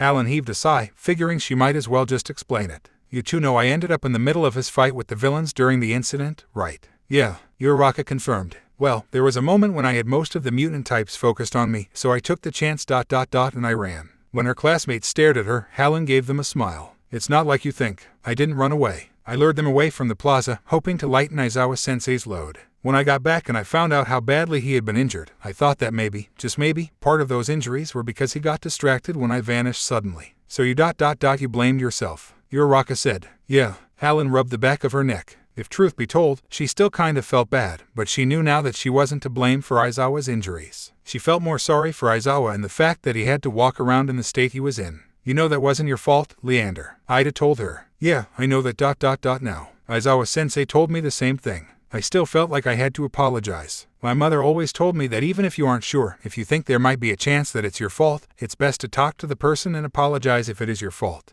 Halyn replied. I just wouldn't have felt right if I didn't apologize. Ida and Uraraka could understand and didn't push any further. The three grabbed their lunches and retreated to their seats. So, Ha-chan, are your brothers going to come to the sports festival? Uraraka asked. I'll ask them, but, more than likely, they'll end up watching it on the TV. Hero business keeps them pretty busy back home. Not to mention that by the time the sports festival rolls around, they're probably going to be really mad at me. Halyn replied. Why's that? Uraraka asked. I kinda, sorta ... didn't tell them about the incident at the USJ. You didn't? Halyn smiled sheepishly at her friends, holding her hands up in front of her. The guard at the desk of her apartment building had reacted the same way when she had made him swear not to say anything to her brothers about the whole incident. Her brothers would find out soon enough. It's not a big deal. It's just ... if they found out that something like that happened within just my first month of school here, they would want to pull me from school. I just want to be able to prove that I can survive something like that, without their interference, and continue with life. They'll find out soon enough, Halyn explained. Whether Ida and Uraraka agreed or not, it was Halyn's choice. So they left it at that and moved on to other subjects. After lunch, they headed back to class and made it through the rest of the day. At the end of class, they all got a big surprise. Uraraka, who had just opened the door to their classroom to leave, froze when she was confronted with a mob of students just standing there, waiting.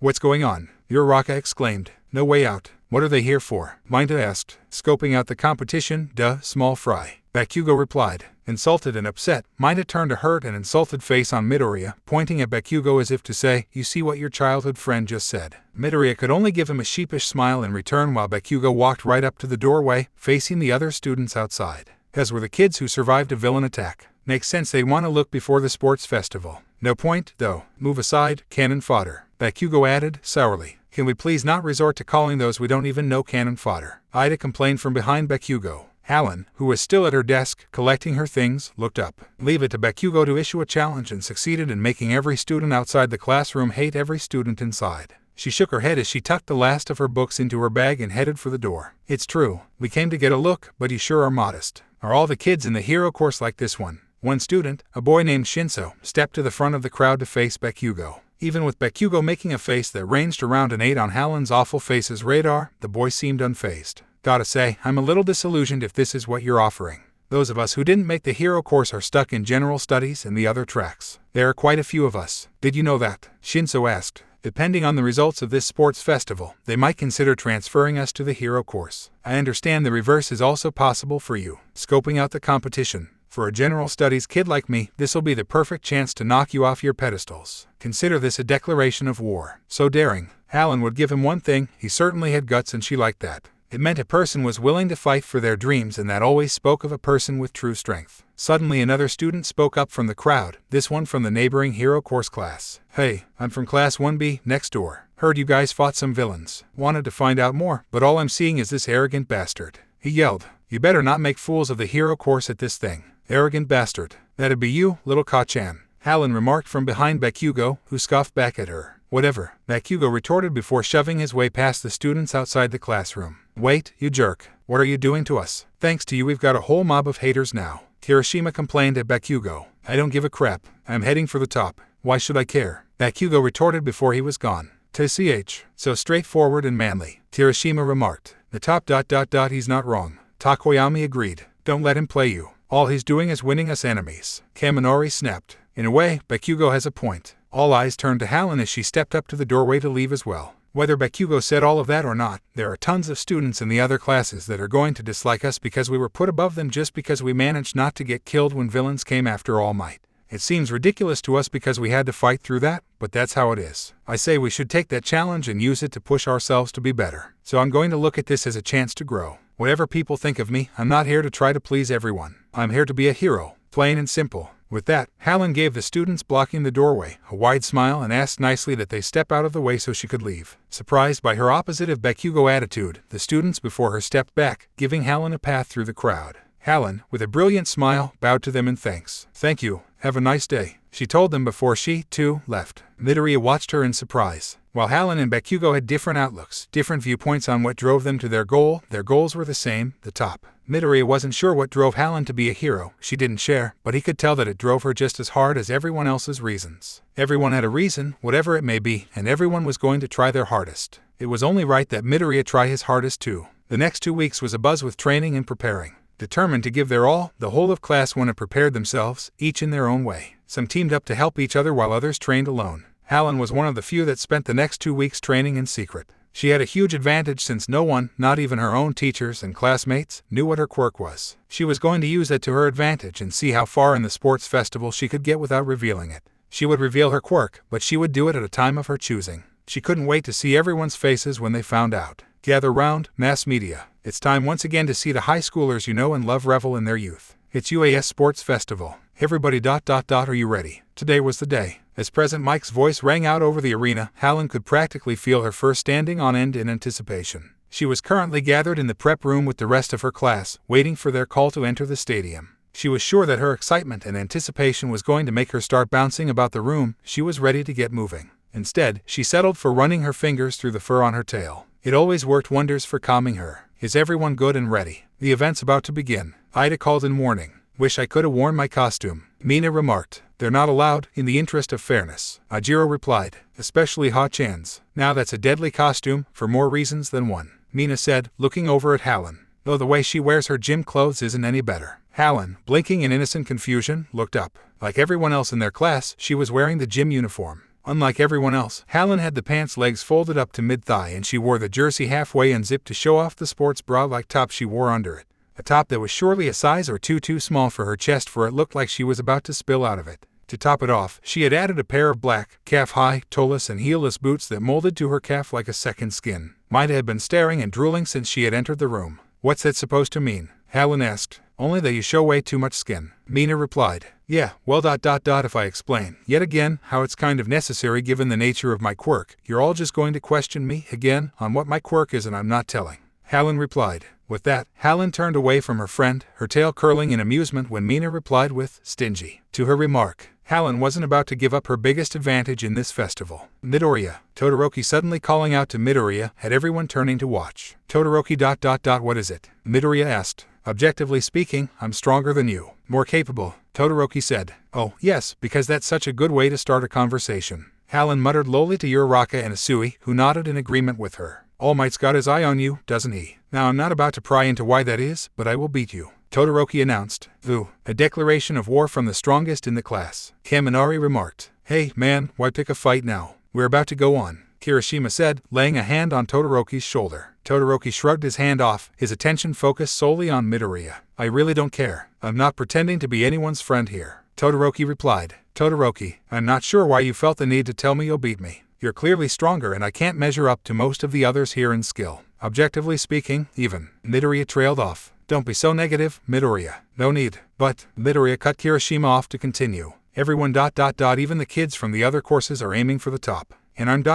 well, let me say this. I'm not gonna fall behind. I'm going for it too. With everything I've got. It made for a tense opening to the sports festival, but Halyn liked the feeling. It made her feel even more ramped up for the festival. With the declaration of war out of the way, they made their way to where they would enter the stadium. The first-year stage. The students are coming out. It's UAS Sports Festival. At one time each year when our fledgling heroes compete in a ruthless grand battle. First up ...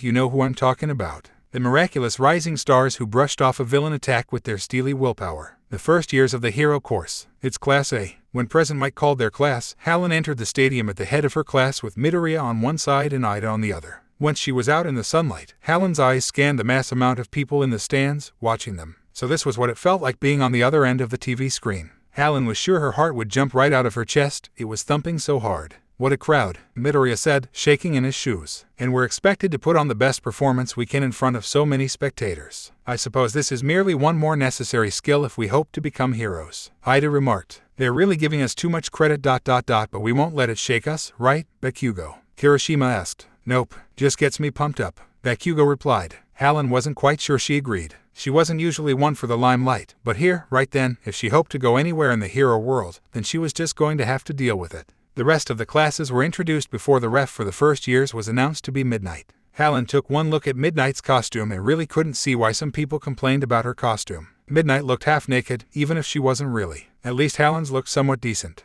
Now for the athlete's oath, Midnight called. So that's the R-rated hero, Midnight, Halyn remarked. R-rated? Should she really be in a high school? Takoyami asked. Shut it. Pipe down. Your student representative is from Class 1A, Bakugo Katsuki, Midnight announced. Halyn had a really bad feeling that Bakugo was going to do something that would turn every one of the students around her and her classmates against them. Sure enough, only one thing left Bakugo's mouth and it did exactly what Halyn feared it would. The athlete's oath ... make no mistake about it. I'm gonna take first place, Bakugo announced. Halyn heaved a sigh as several of the other students started yelling at Bakugo, lumping the rest of Class 1A in with him. Why must you show contempt for the dignity of this event? Ida demanded of Bakugo. Because he wouldn't be Bakugo if he didn't, Halyn replied. Besides, I think, in his own way, he's pushing himself too. Midoriya turned a surprised look on Halyn. He was surprised she had picked up on that. Then again, Halyn seemed like the kind of person that wanted to see the good in those around her. Now, without any delay, let's get the first event started, Midnight called out. Everything at UAS always without delay, Uraraka remarked. Of course it is. Heroes don't have the luxury of taking their time, Halyn replied. You got a point, Uraraka conceded. Giving Uraraka a smile, Halyn turned back to watch the board behind Midnight as a virtual slot was sent spinning. These are the qualifiers. It's in this stage that so many are sent home crying every year, Midnight called out. And the fateful first event this year is ... this. Midnight gestured to the screen behind her as the slot spun to a stop, landing on obstacle course race. Halyn let out a low, huh. It wasn't a bad noise, just one of intrigue. Yeah, she was sure she could pass this with little issue. It's a race between every member of all 11 classes. The course is a 4-kilometer lap around the stadium itself. Our school preaches freedom in all things. So as long as you don't go off the course, anything is fair game, Midnight announced. Racers to your positions. Halyn made sure she ended up on the outside of the group. For her and her intents, it was better to be caught between a wall and people than several people elbowing her from all sides. Midoriya, on the other hand, ended up in the thick of it. When the light hit green and the start buzzer rang, everyone surged forward as one. It didn't take Midoriya long to realize that the starting gate was narrow so that it would act as the first filter, something Todoroki took full advantage of. The moment he cleared the gate, he froze the ground, catching several off guard. He didn't, however, catch everyone. Several, mostly his own classmates, made it past his ice, one way or another. But even kids from other classes made it past. I expected it from our class, but more made it past than I thought would, Todoroki remarked to himself. Good thinking, staying 2 steps behind Todoroki. Now it's my turn, Minda called, using his balls to avoid touching the ice. How about a taste of my killer? Minda was cut off when the next obstacle made an appearance, knocking Minda off to the side. Standing before the students was the robot villains from the entrance exam. There were even several of the 0-pointers. They blocked the way to the rest of the course. So these are the faux villains they used for everyone else's test? Todoroki asked. Where'd they find the money for these? Yaoyorozu demanded. Todoroki had to admit that they were big, but he kind of wished the teachers had prepared something a little more threatening. It was a little disappointing. Dropping to one knee, he touched the ground, the temperature of the air around him dropping. Especially because dear old dad is watching, Todoroki remarked to himself. With an upswing of his hand, he froze the robots in place before quickly dashing between their legs to continue on. He stopped them. We can get through that gap, someone called to the others. Bad idea. I froze them in pretty unstable positions, Todoroki called back. So they'd fall. 1A's Todoroki, busting through and sabotaging the others in one move. This guy's cold, President Mike called out over the stadium. Unknown to Todoroki, Halyn had already slipped past the robots, unseen to everyone. The next people to get past the robots was Bakugo, followed by Shiro and Takoyami. Several others, mostly from Class 1A, followed behind them, finding one way or another past the robots. The current leaders of the pack are overwhelmingly from Class A. President Mike called. Class A knows there's no time to hesitate. They've been exposed to the outside world, up close and personal.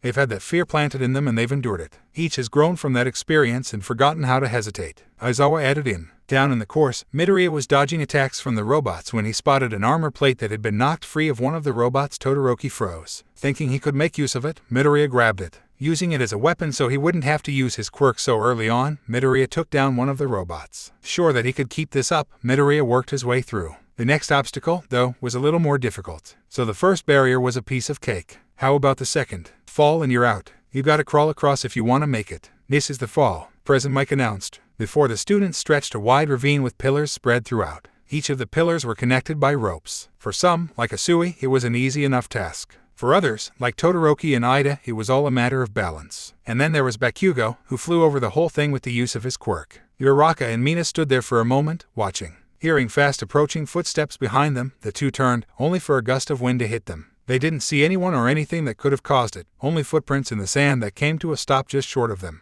What was that? Mina asked. No idea, Uraraka replied. The two turned back to the challenge at hand, refusing to be left behind. The leads keep breaking ahead, while the rest of the pack is bunched up. Our racers don't know how many will get to move on, so all they can do is aim for first place. And our leader has reached the final barrier. That is to say, this minefield. It's a deadly Afghan carpet. A quick glance is enough to reveal the mine's locations. So keep both eyes open and watch your step. I should mention ... our mines don't pack a deadly punch, but they're loud and flashy enough that you might need a change of underwear when it's all over, President Mike announced. While Todoroki and Bakugo had begun to pick their way through the minefield, Midoriya was only halfway through the second obstacle, the armor plate from the robot, weighting him down. They've already made it that far. Quickly, gotta keep moving, Midoriya said, encouraging himself as he tried to move himself down across the ropes of the second barrier. Up ahead of him, Todoroki was trying to pick his way across the minefield, trying to set off as few of the mines as he possibly could. It didn't take much for him to figure out that the ones in the lead were the ones most at a disadvantage. He would have to take it slow. He had no sooner thought this when a familiar voice reached his ears, making him look back.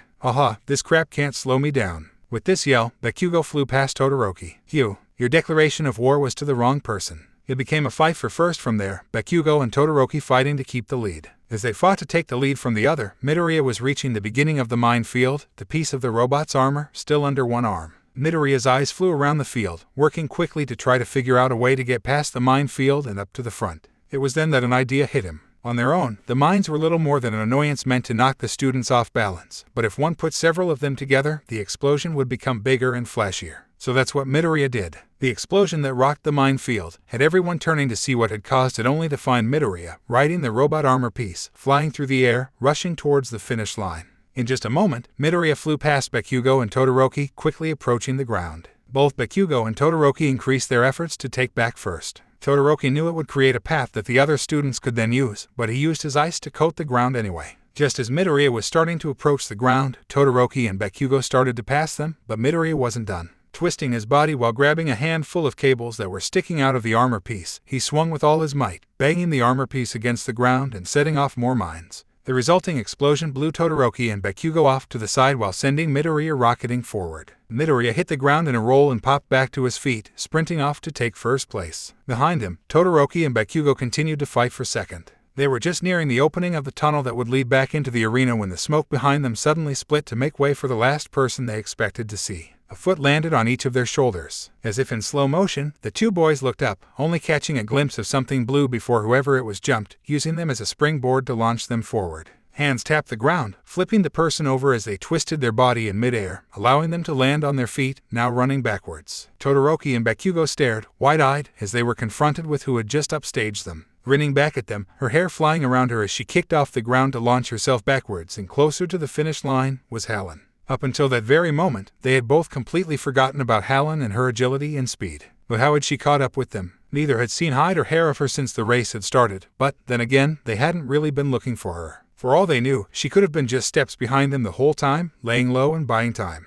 When Halyn knew she had both of their attention, her grin grew and she gave them a wink. Kicking off the ground once more, she twisted again until she was now facing forward. As she landed on her feet once more, she bent her knees further and, with a single shake of her tail, rocketed forward, gaining speed enough to pull ahead of them. Given their shock and her sudden burst of speed, as well as the short amount of distance between her and the finish line, they weren't going to catch up to her. Not in time to pull ahead of her. Todoroki had to admit she had chosen the perfect time to revel herself and pull ahead. Halyn gave a little bounce and a cheer of glee when she passed the finish line in second place, her smile bright and her tail flicking happily. Cheers erupted from the crowd as Halyn gave another bounce of glee. Coming out of nowhere in a surprise upheaval, second place is taken by Leander Halyn of Class 1A. How's that for one sly kitty? President Mike announced. I didn't see her at all through the whole race. Leander's strong point in her slyness and speed. If she wants to go unnoticed, she generally does. Aizawa added. Down below, Bakugo and Todoroki crossed the finish line, more students spilling in after them. Todoroki glanced over at Halyn as he paused to catch his breath. Instead of looking winded like the rest of them, Halyn looked refreshed, like the race had given her a little extra pep in her step. Todoroki really couldn't help but wonder how she had escaped his notice the whole race, how she had escaped everyone's notice. As if feeling his eyes on her, Halyn turned, blinking her big eyes at him in questioning before she smiled at him and gave him a little wave. If it wasn't for the genuine smile on her face, he might have said she was mocking him, but that just wasn't Halyn. Racers crossed the finish line one after the other. We'll go over the standings later, so catch your breath for now. President Mike called. Deku. Midoriya looked up as Uraraka ran towards him, calling him. That was awesome. Behind her, Ida was lamenting over the fact that he, with his quirk, had actually lost a race. He just couldn't seem to wrap his head around it and came to the conclusion that he still had progress he needed to make. First place, though. Man, I'm jealous. Uraraka told Midoriya. In embarrassment, Midoriya twisted his arms around himself, half burying his face in one bicep. While he had managed to take first, he knew it was all luck. He knew that from there on out was where real skill would take over. Skill ... and slyness, like Halyn's. Midoriya turned to look at Halyn as she stretched her body in order to avoid it cramping up on her. She had a big smile on her face as she hummed to herself. He had passed several people in all of the classes on his way to the front of the pack, but he didn't remember seeing Halyn even once. Past the initial rush out of the gate at the start, he had lost sight of her. Had it been her quirk at work. Before Midoriya could work himself up into a muttering fit again, Midnight came out to announce the standings. On the screen appeared their ranks. Of course, in first place was Midoriya, followed by Halyn, Todoroki, Bakugo, Shizaki from Class B, Honuki from Class B, Ida, Takoyami, Siro, and Kirishima finished out the top 10. In total, only 42 students passed to the next round of the festival. The top 42 from this qualifying round will move on, Midnight announced. But for those who placed lower, don't worry. We've got another way for you to show your stuff. And now the main selection really begins. The press corp's going to be jumping out of their seats, so give it all you've got. Now, onto the second event. I already know what it is, of course. Dying in suspense. Next up is ... this. The screen behind Midnight displayed the next event as Cavalry Battle. So we're teaming up, but how exactly? The Sui asked. Participants will, on their own, form teams of 2 to 4 members each and get into a horse and rider formation. Midnight announced. Oh, so kind of like playing chicken in a pool. Halyn remarked to herself from where she stood between Mina and Toru. Kind of, Mina replied. While the idea was intriguing, Halyn figured there had to be a lot of problems that could arise from this, the forefront being that there would be more than just one opposing team to concern herself with. The rules are fundamentally the same as those of an ordinary cavalry battle. Snag your opponent's headbands while guarding your own. But with one exception ... each of you has been assigned a point value based on your ranking in the last event. Midnight explained. We'll earn points like in the entrance exam. Sounds simple, Sato remarked. So the point value of each team depends on its members. Toru added, which means that all teams will be gunning for those who have more of the higher-ranked participants composing it. Halyn added thoughtfully, I'm about to explain it, so just shut up already. Midnight snapped at them. Anyway, yes, and your individual point values start at 5 at the bottom. So the student who took 42nd place is worth 5 point, 41st is worth 10. Get it? But our first place participant is worth 10 million points. All eyes turned to Midoriya, who was now sweating in nervousness. Halyn was kind of glad she hadn't taken first. She wasn't sure she could have stood being thrust so completely into the spotlight like that. The higher-ranked students are the ones to aim for. This survival game is a chance for a comeback. It's anyone's game. There's more suffering ahead for those at the top. As you must have heard countless times since enrolling at UA, this is Plus Ultra. Midnight told them. After taking first place in the qualifiers, Midoriya Izuku has got 10 million points. While, in second place, Halyn was also a high target, she was nothing in comparison to Midoriya. All a team had to do was take his headband and keep it in order to win. It was a challenging position to be in and one with lots of pressure. But, on the other hand, if Midoriya managed to hold on to his headband, then it would be an automatic win for him. It got Halyn to thinking. The match will last 15 minutes. Each team's points are determined by its members. The rider will wear a headband displaying the total number of points. Until the match ends, you'll all compete to grab each other's points and maintain the ones you have. Any headbands you grab must be worn around the neck or higher. But the more headbands you've got, the harder they'll be to manage. Most importantly, even if your headband is taken, and even if your horse formation is broken, it's not over till it's over. Midnight explained.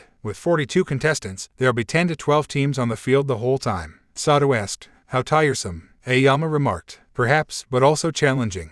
Halyn piped in. So there's no need to panic if your points are temporarily stolen, yeah. Mina asked. But you can't really tell if you're not paying attention to the minute-by-minute point breakdown, Mina. Asui pointed out. By doing that, you put yourself and your team's points at risk and lose precious time. Halyn added, Asui nodding in agreement. It would be a game that would test their ability to protect and fight at the same time while remaining hyper-vigilant at all times. A challenge for those among them who didn't do so well with prolonged fights. Quirks are allowed, so it'll be a brutal battle. However, it's still a cavalry battle. Maliciously attacking another team with the intent of making them fall will get you a red card. And that means you're out of the game. You've got 15 minutes. Time to form your teams. Midnight called. Mina instantly turned to ask Halyn to team with her, but just as she had vanished during the first round, Halyn was gone once more. Groaning in disappointment, Mina went on to her second choice while other students began pairing off. Several of the other students from Class A went to Bakugo, hoping to team up with him. Midoriya found out, quick enough, that no one really wanted to team up with him for a couple of reasons. The foremost being his insane amount of points. He was starting to get so upset that when Uraraka approached him and asked to be on his team, he actually broke into tears. Why you mean it? Everyone's probably gonna come after me for my 10 million. Midoriya said. Yeah, but you'll win if you can just run away. Uraraka told him. I think you're overestimating me, Uraraka. That's fine. Who cares? Teaming up with a friend just seems right.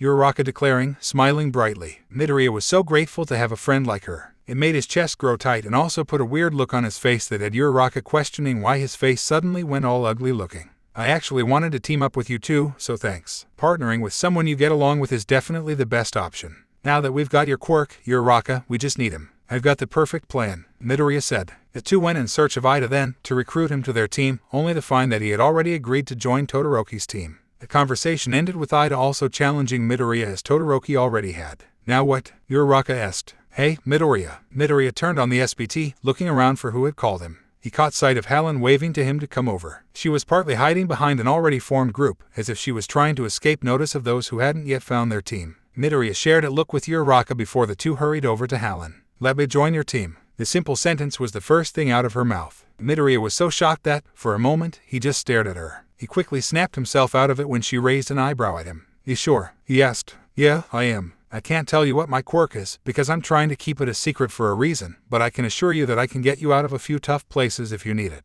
I'm your friend and friends support each other through thick and thin. Halyn told him. Midoriya thought for a moment. Despite not knowing that Halyn's quirk was, he knew for sure that she was fast, flexible, and good at fending off others with cleverness. He knew she wouldn't drag him down and he really could use someone with her slyness. He looked up at Halyn, seeing the serious and determined look on her face. All right, he agreed. Halyn smiled, her tail curling happily behind her. While losing Ida was bad, he now had Uraraka and Halyn. Just one more now, Midoriya mused. He turned to scan those who still hadn't joined the team, Uraraka and Halyn standing at his side. Many were already gathered with their teams, planning ahead. It was then that Midoriya's eyes landed on the perfect final member of their team. Halyn and Uraraka called out to him in questioning when Midoriya suddenly walked away from them. Bypassing several others, he approached Tokoyami, asking him to join their team. Thankfully, he did, coming back to Uraraka and Halyn with Midoriya in order for the four of them to plan out their approach to the game. Midoriya quickly went about explaining his plan to them. Right, just focus on defending. There's no need for you to attack, Midoriya told Tokoyami.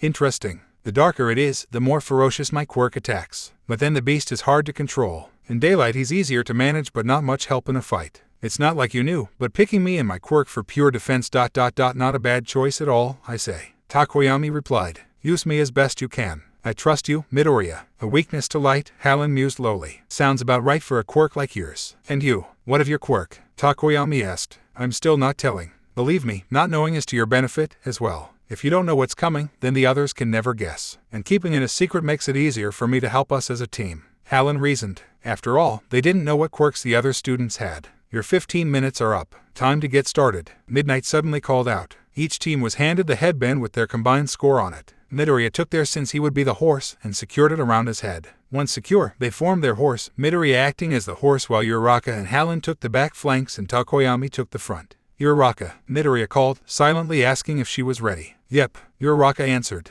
Leander, ready when you are, Halyn replied. Tokoyami, yeah, Tokoyami replied. Let's do this, Midoriya called. All of them braced themselves for the upcoming battle. They were pretty sure that once the battle started, most teams would be gunning for them and they're over 10 million points. Formed your teams, made your plans. Too bad if you haven't. Here we go. The countdown to this brutal royal. 3, 2, 1, start. With present Mike's call to start the battle, several teams, just as Halyn had thought, came right for her team. Incoming attacks right off the bat. There are 2 teams, Tokoyami called back. The fate of those who are pursued ... make your choice, Midoriya. Run away, of course, Midoriya replied. We're sinking. Yes, that's his quirk, Midoriya said. Ugh, how do we get free? Uraraka demanded. Halyn's head whipped from side to side, trying to find an out. Finally, she clicked her tongue. Midoriya, shift your weight off my left arm, she called. Midoriya shifted forward, bracing his hands on Tokoyami's shoulders. He felt Halyn's arm that was supporting him as a seat vanish. Achako, get ready to float us. Halyn shifted downward, plunging her left hand into the sand. Midoriya, Tokoyami, and Uraraka didn't see what Halyn did, but in the next second, they were being rocketed into the sky. The 2 approaching teams stared up at them as they flew up into the air. Gyro tried to attack with her earphones, but Dark Shadow fended her off. Well done, Dark Shadow. Be sure to cover our blind spots, Tokoyami told his quirk. Gotcha, Dark Shadow replied. Wow, that was awesome. Just the defensive power we were lacking, but now we're covered at mid-range from every direction. Good going, Tokoyami, Midoriya praised. You're the one who chose me, Tokoyami replied. But, Leander, what did you do? Midoriya asked, looking back at her. Don't worry about it too much. I told you I could get us in the air, Halyn replied, bracing her arm under him once more so he could take his weight off Tokoyami's shoulders. We're landing. Ha-chan, brace yourself, Uraraka called. Shifting so that all the weight would land on Halyn and Uraraka first, they touched down, both girls bending their knees to land on their feet. Uraraka released her quirk on Tokoyami last, so that he touched down after them. Midoriya was impressed with the pair the 2 girls made. While Uraraka was working her quirk on everything but herself and their clothes, Halyn was acting like a directional system, getting them in the air and coordinating with Uraraka in order to change their direction. Add in the mid-range defenses of Tokoyami and the close-range defense from Halyn, who was flexible enough to work her way around Uraraka and Tokoyami, and they were doing great. As Tetsu's team came at them from the right, Dark Shadow fighting them off, Shoji came charging in from the right.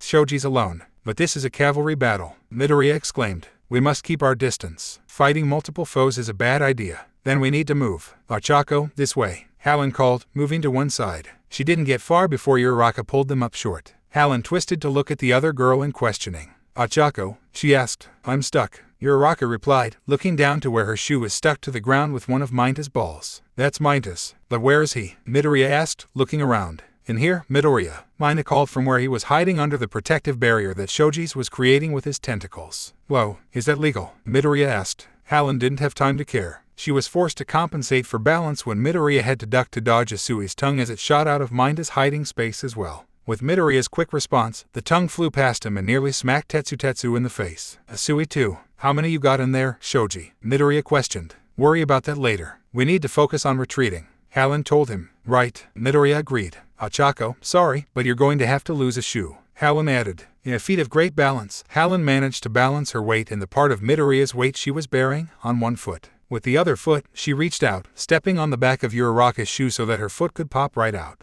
Once it was free, she shifted again. Once again, her teammates weren't able to see what she did, but in the next moment, they were launched into the air once again. Sorry about your shoe, Ochako, Halyn told her friend. Don't worry about it. We managed to get away and that's what matters, Uraraka assured her. Their escape, though, wasn't as clean as they thought. Midoriya and Halyn were the first to spot him as Bakugo came flying at them, using his quirk to propel him through the air. Getting pretty full of yourself, huh, you bastard, Bakugo yelled, a huge grin on his face. Takoyami, Midoriya called. Dark Shadow reacted quickly, acting as a barrier between Bakugo and their team. Blocked, Bakugo was left to fall back toward the ground, Zero using his quirk to pull Bakugo back to them. All of the crowd was fixed on the students of Class A, watching as they both attacked and defended. But, despite having real experience fighting villains, it wasn't Class A that was dominating the point board, but the students of Class B. Several teams had already lost their headbands. Even Bakugo's team had already lost theirs. It turned out that Class B, from the very start, had gone into the festival with the plan to throw the qualifier in order to make a big impact in the following rounds. They had played the long game, a good strategy, but not one that worked for everyone. It also meant that they wouldn't be aiming for Midoriya. That was good since it meant less opponents for them to have to worry about. Guys, I think it won't be too hard to evade Midoriya cut off as another team cut off their path. Or maybe it won't be quite that easy. Before them was Todoroki's team. Well, hello barrier, Halyn muttered lowly. Midoriya, what do we do? Looks like this won't end without a fight. They're really gunning for you, Midoriya, Takoyami added. We're halfway through, so we've got to keep moving. But there are multiple teams incoming, Midoriya warned. Halyn had to shield her eyes as the approaching teams that were coming in on Todoroki's back were taken down by Kaminari's electricity, Dark Shadow defending her teams from damage. To follow up Kaminari's attack, Todoroki took a pull produced by Yaoyorozu, using it to run his ice into the ground, freezing in place those teams affected by Kaminari's attack. After so many people had managed to make it past his ice during the obstacle course, Halyn wasn't surprised to see he had adjusted the attack by using Kaminari's quirk first. It was a clever plan, especially since Todoroki was then able to snatch a couple of headbands. Leander, Midoriya called back to her. Halyn shifted in order to get them off the ground, going to move her right foot, only to find it frozen to the ground. When in the world had Todoroki managed that? My foot, it's frozen, she called. I can get it free, but not before they reach us. Midoriya looked down at Halyn in surprise. The ice was nearly completely coating her foot. How had she not felt the coldness of it on her foot? They're too strong. We'll never get away, Uraraka exclaimed, helping to support Midoriya weight as Halyn bent to quickly start chopping away at the ice around her foot.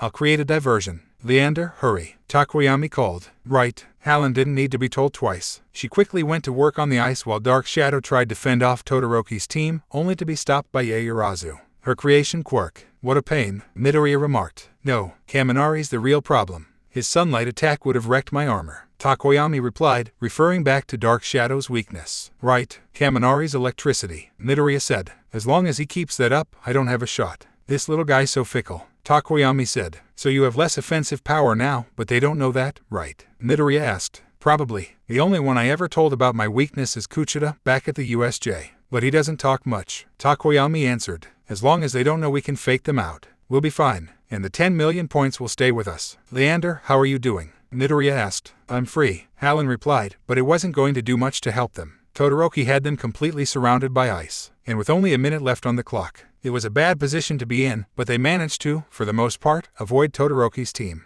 To top it off, they got to show off the flexibility of Halyn, dodging Todoroki's team so that it put Yaoyorozu face to face with Halyn.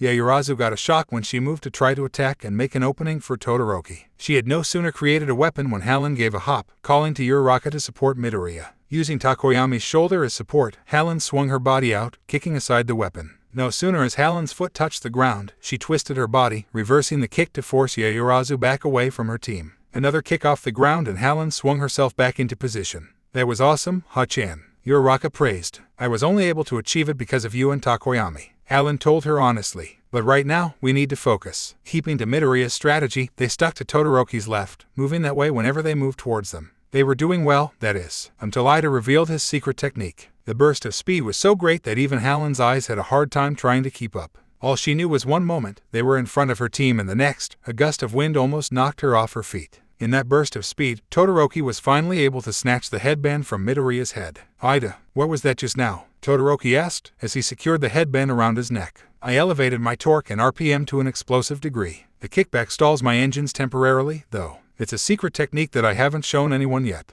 Ida replied, fixing his eyes on Midoriya. As I said earlier, Midoriya, I'm challenging you. Midoriya, time's running out. Halyn reminded a stunned Midoriya. Alright, charge them, Midoriya ordered. I can't attack as long as Kaminari's there. Going after someone else's points is our best bet, Takoyami warned. No good, can't you see the difference in points? This is our only option, Midoriya replied. Then let's go for it already, Halyn said, already supporting Midoriya, Uraraka agreeing with her. We're getting it back, Deku. No doubt, Ha-chan. The two surged forward and shoved Takoyami into movement, determined looks set on their faces. Catching on to their pace, Takoyami sped up, setting his resolve. Midoriya looked down at them in surprise. In his head, each of their words played over in his head. Uraraka as she told him why she wanted to be a hero, Takoyami's as he put his trust in Midoriya, and Halyn's as she told him she would support him as a friend through thick and thin. Watching them put their all into following him, he realized that winning wouldn't just be for him. It would be for him and for those who would put their faith in him. With that reinforcing his drive, he took the speed his teammates offered and lunged for Todoroki. Halyn was pretty sure that she, having looked up to catch sight of the two's faces, was the only one outside the two that saw and felt what came over the two. Midoriya's drive, his determination was only second to All Might's, and that of Todoroki reacting out of instinct, his left arm coming up, flames already springing forth. Midoriya, not wanting to hit Todoroki, used the power of his quirk to create a slice of wind that sent Todoroki's left arm flying off to the side, opening a way for Midoriya directly to Todoroki's headbands.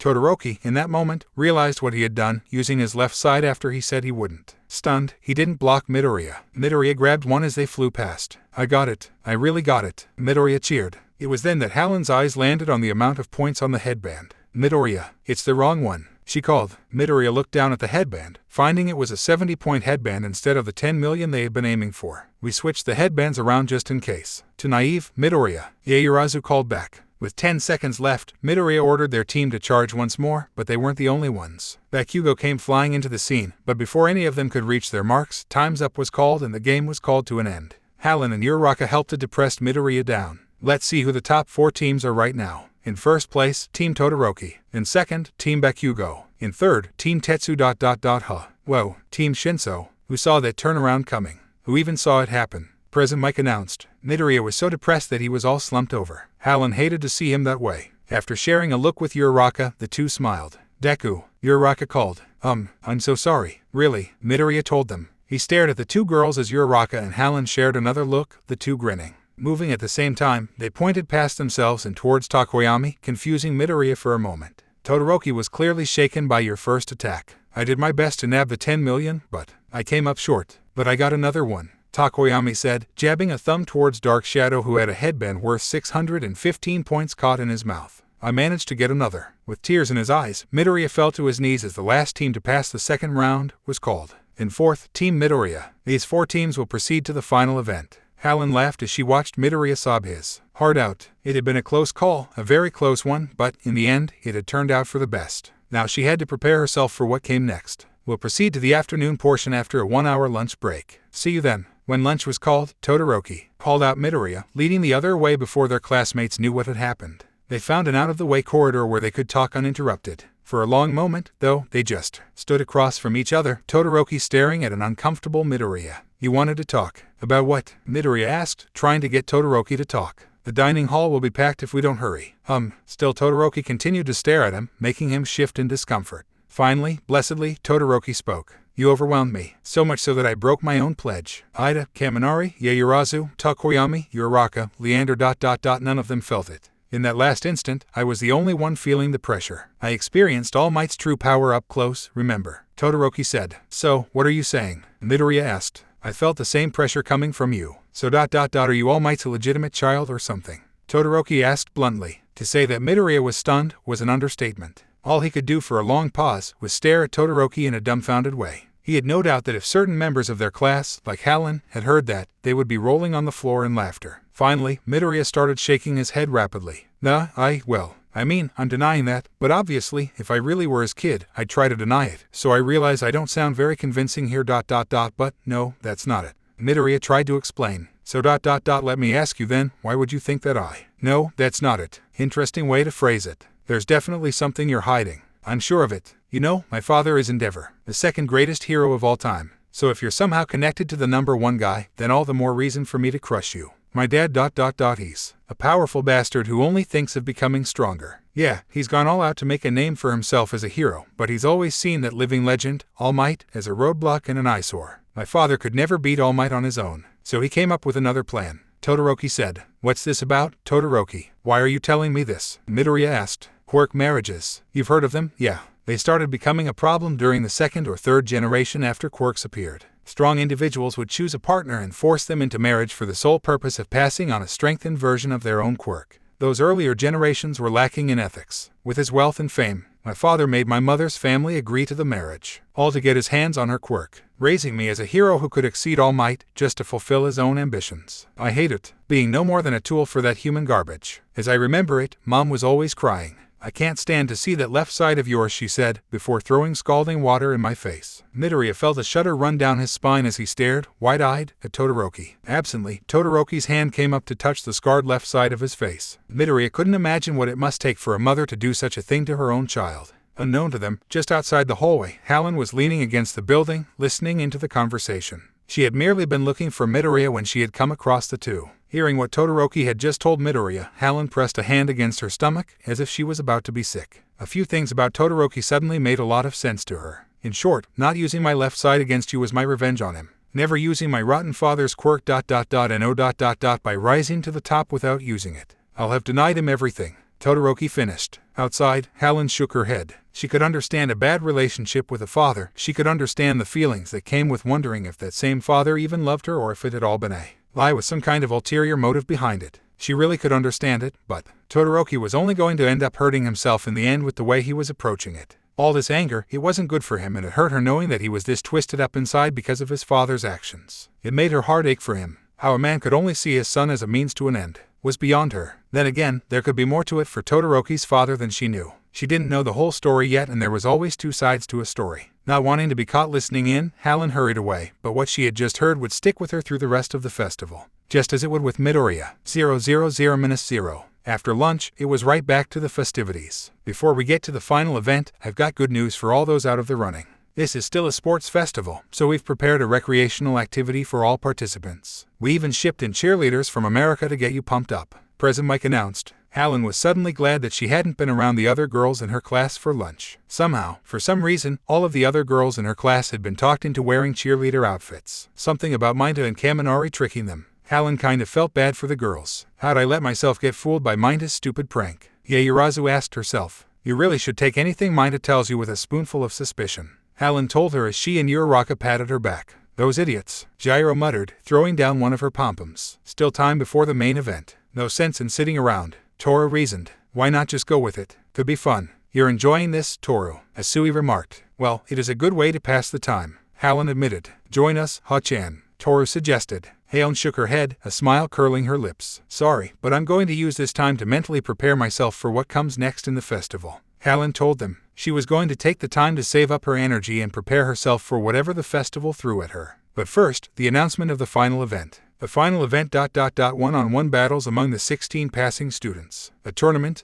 So we'll be up in that ring I see on TV every year. Terashima cheered. Was it a tournament last year too? Mina asked. The format's always different, but most years involve some kind of head-to-head competition. Last year it was foam sword fighting. Zero answered. It was amusing to watch, Halyn said, grin on her face. It was obvious, by the grin on her face and the amused way her tail curled, that she had enjoyed watching the tournament a little too much. The matchups will be decided by drawing lots, Midnight announced, holding up a box. Once that's settled, we'll move on to the festivities and then the tournament itself. It's up to each of you 16 finalists whether or not you participate in the fun. I expect some of you would rather take a breather and save your strength. Now, let's start with the first place team. Midnight was cut off when Ajiro suddenly raised his hand, calling attention to himself.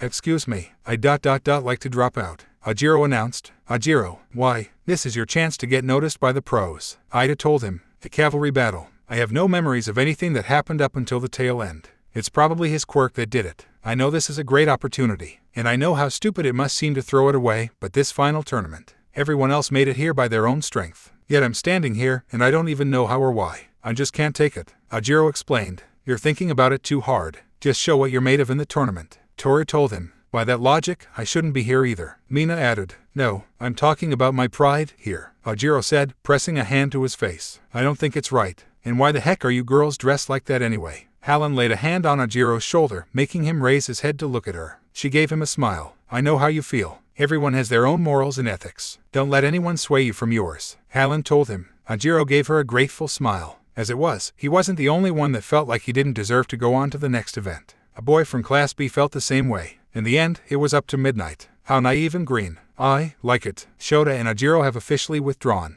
Replacing those two will be members of Team Kendo, which took 5th. If it's gonna be like that, shouldn't it be them instead? I mean, we were immobilized practically the whole time. But they were giving it their all to keep what they had until the very end. Team Tetsu, I mean. Don't worry, we're not colluding or anything. This just feels right, Kendo said, giving her classmate a smile. So be it. Tetsu and Shizaki bring us back up to 16 competitors. And here are the matchups, Midnight announced. Everyone turned to the screen as the matchups were displayed. Halyn's eyes followed the names sprawled across the bottom of the screen until she located her own name. The name connected to hers was Ida. Halyn turned to her classmate, meeting his eyes. For a moment it looked like she might be fighting with some morals about fighting a friend, but then her tail curled and grin curled her lips. Ida didn't like the look one bit. Good luck to you, Ida. May the best hero win, she told him. Her tone, though, suggested that she had some evil plan up her sleeve, just for him. Before he could say anything or even begin to approach the question of what her look meant, she turned and walked away, her tail swaying happily behind her. She even hummed a happy little tune to herself as she walked away. What the hell was she planning? Not that he got his answer before they were being cleared off the field to make way for the side events. While some of the others took that time to psych themselves up for the upcoming tournament and others tried to relax, Halyn preferred to find a seat away from other to watch the little events until the tournament started. She had a lot to think about. Looking at the layout for the tournament, she was pretty sure that Midoriya and Todoroki would pass their first rounds. If she won her first 2 rounds, then that meant she would face one off with one of them. She wasn't exactly sure which she would prefer to face. After the extra events were over, Cementos got to work on building the ring they would use for the tournament. Halyn joined the rest of her class in a seating box set aside for their class only. Hey, guys, are you ready? You've been through hell to get here. But now it's time for the one-on-one tournament. You've only got yourself to rely on. Even if you're not a hero, this saying holds true. You know it. Spirit, technique, strength, wisdom, and knowledge. Use them all and show us your best. The first match, making a weird face despite his excellent performance, it's Midoriya Izuku from the Hero Course versus, sorry, but this guy hasn't really done anything to stand out yet. It's Shinso Hitoshi from General Studies. Prison Mike announced. Down below, Midoriya and Shinso entered the ring to a round of cheers from those watching. Halyn was interested to see what kind of quirk this Shinso had and how Midoriya would handle himself in a one-on-one battle. The rules are simple. Win by knocking your opponent out of the ring, immobilizing them or getting them to say I give up. Bring the pain. We've got our good old recovery girl on standby. And fight dirty if you must. Ethics have no meaning here. Well, of course, going for the kill is a no-no. You'll be disqualified. Because a true hero's fists fly only when in pursuit of villains. Now let's get this thing started. Halyn knew, almost instantly, that something was wrong when Midoriya yelled at Shinso for something he said and suddenly froze in place. From the look on Shinso's face, Halyn was pretty sure it was his quirk at work. Damn it, Midoriya, I warned you. Ajiro yelled from where he sat behind Halyn. So this is Shinso's quirk? Halyn asked, twisting to look at him. Yeah, Ajiro replied. Halyn turned her eyes back to the ring below. From the looks of it, it had to be some kind of mind control quirk. A rare type of quirk and one that could be very valuable. She was sure that was the case when, after a word from Shinso, Midoriya turned and started headed towards the out-of-bounds line of the ring. It looked like it was all over for Midoriya. That being said, Halyn was pleasantly surprised when Midoriya, somehow, managed to move just 2 fingers, setting of a blast from his own quirk which, in turn, snapped him out of Shinso's control. It broke 2 of his fingers, but it did the trick. Wow to go that far, Ajiro whispered. Sometimes you have to go that far, Halyn remarked, silently impressed with Midoriya. Shinso tried to jab Midoriya into answering him again, so he could gain control once more. Midoriya wasn't falling for it. Despite Shinso being bigger and taller, Midoriya rushed him, trying to push him out of the ring. Shinso punched him, trying to get him off of him, but Midoriya was too persistent, too stubborn to let this be the last of him. It took a little grappling, but with a well-placed throw, Midoriya was able to get part of Shinso out of the ring. Even if it was only by a foot. Literally, Shinso is out of the ring. Midoriya moves on to the second round. Midnight called. Halyn, along with most of the crowd, clapped for Midoriya, a smile on her face. It was done with 2 broken fingers and a bleeding nose, but Midoriya had made his way past the first round. She had noticed it, watching him during battle training, but Midoriya really was like her in the fact that he learned, adapted from his experiences. Just thinking of the challenge he would present if she ever got to go up against him, made the fur on her tail stand on end. The next match was another quick one, Todoroki versus Zero. Midoriya joined the rest of the class just as the match was starting. The cream of the crop. Yet this guy somehow still as plain as they come. Zero Hanta of the Hero Course versus the best of the best, strongest of the strong. Todoroki Shoto, also of the Hero Course. Start. Zero started out strong in Halyn's opinion. He quickly wrapped Todoroki up in his tape and, with a solid yank, sent him flying toward the out-of-bounds line. but Todoroki wasn't having it. Halyn's hair was blown back from her face in a burst as, with a single upswing of his hand, Todoroki created a massive wall of ice that easily stood taller than the arena. The ice actually came to a stop just mere inches from her face, making her blink at it in mild surprise before she leaned around it to peer down at the ring below. Zero was frozen in place, and since he couldn't move to continue the match, it was called in Todoroki's favor. As it was called that Todoroki would move on to the next round, Halyn caught sight of him as he defrosted himself in Zero. She didn't know if it was just her or not, but, in that moment, to her, Todoroki looked incredibly sad. To be honest, to see such a confident guy look so sad and even angry at the same time, it broke Halyn's heart. She couldn't bear to see anyone, especially not a classmate, hurt like that. She would have to do something, anything.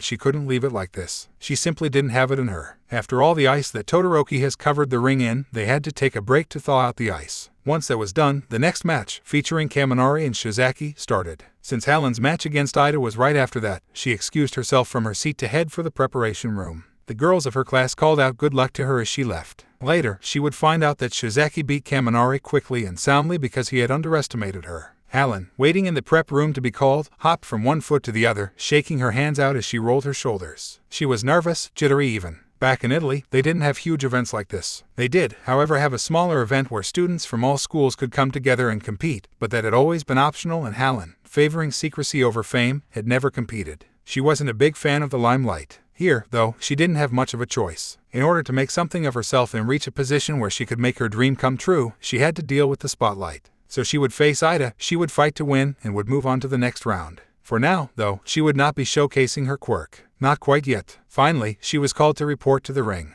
Halyn took a deep breath, steadied her nerves, plastered a smile on her face, and stalked into the ring with all the lethal grace of a feline with its eyes on its prey. Seeing the serious look on Ida's face, her grin grew. He was nervous, she could tell, could practically smell it on him, and she was sure it was all over the fact that he didn't know what her quirk was and, therefore, didn't know what all she was capable of. The first round's just about half over. Next up is Ida Tenya of the Hero Course, versus Our Lady of Mystery, whose quirk is unknown even to us of the staff. Leander Halyn, also of the Hero Course. Halyn could hear the surprised mutterings of the crowd when it was announced that even the teachers didn't know what her quirk was. None of them could believe that even her teachers didn't know what it was. What could she say? She was good at hiding things. May the best person win, right, Ida? Halyn called. Yes, best of luck to you, Leander. Ida replied. Sorry, dear friend, but I don't need luck. Ida's eyebrow rose as Halyn crouched on her spot, her tail lashing back and forth. She placed her hands on the ring floor, her backside rising into the air until her tail curled over her head. She braced herself in that position, waiting, her whole body freezing. Ida didn't think she was even breathing. Start. The word barely left President Mike's mouth before Halyn was moving, her whole body springing forward like a cat pouncing on its prey. Ida swore he even saw her fang-like teeth flash before he moved to get out of her way. Not that it did him any good.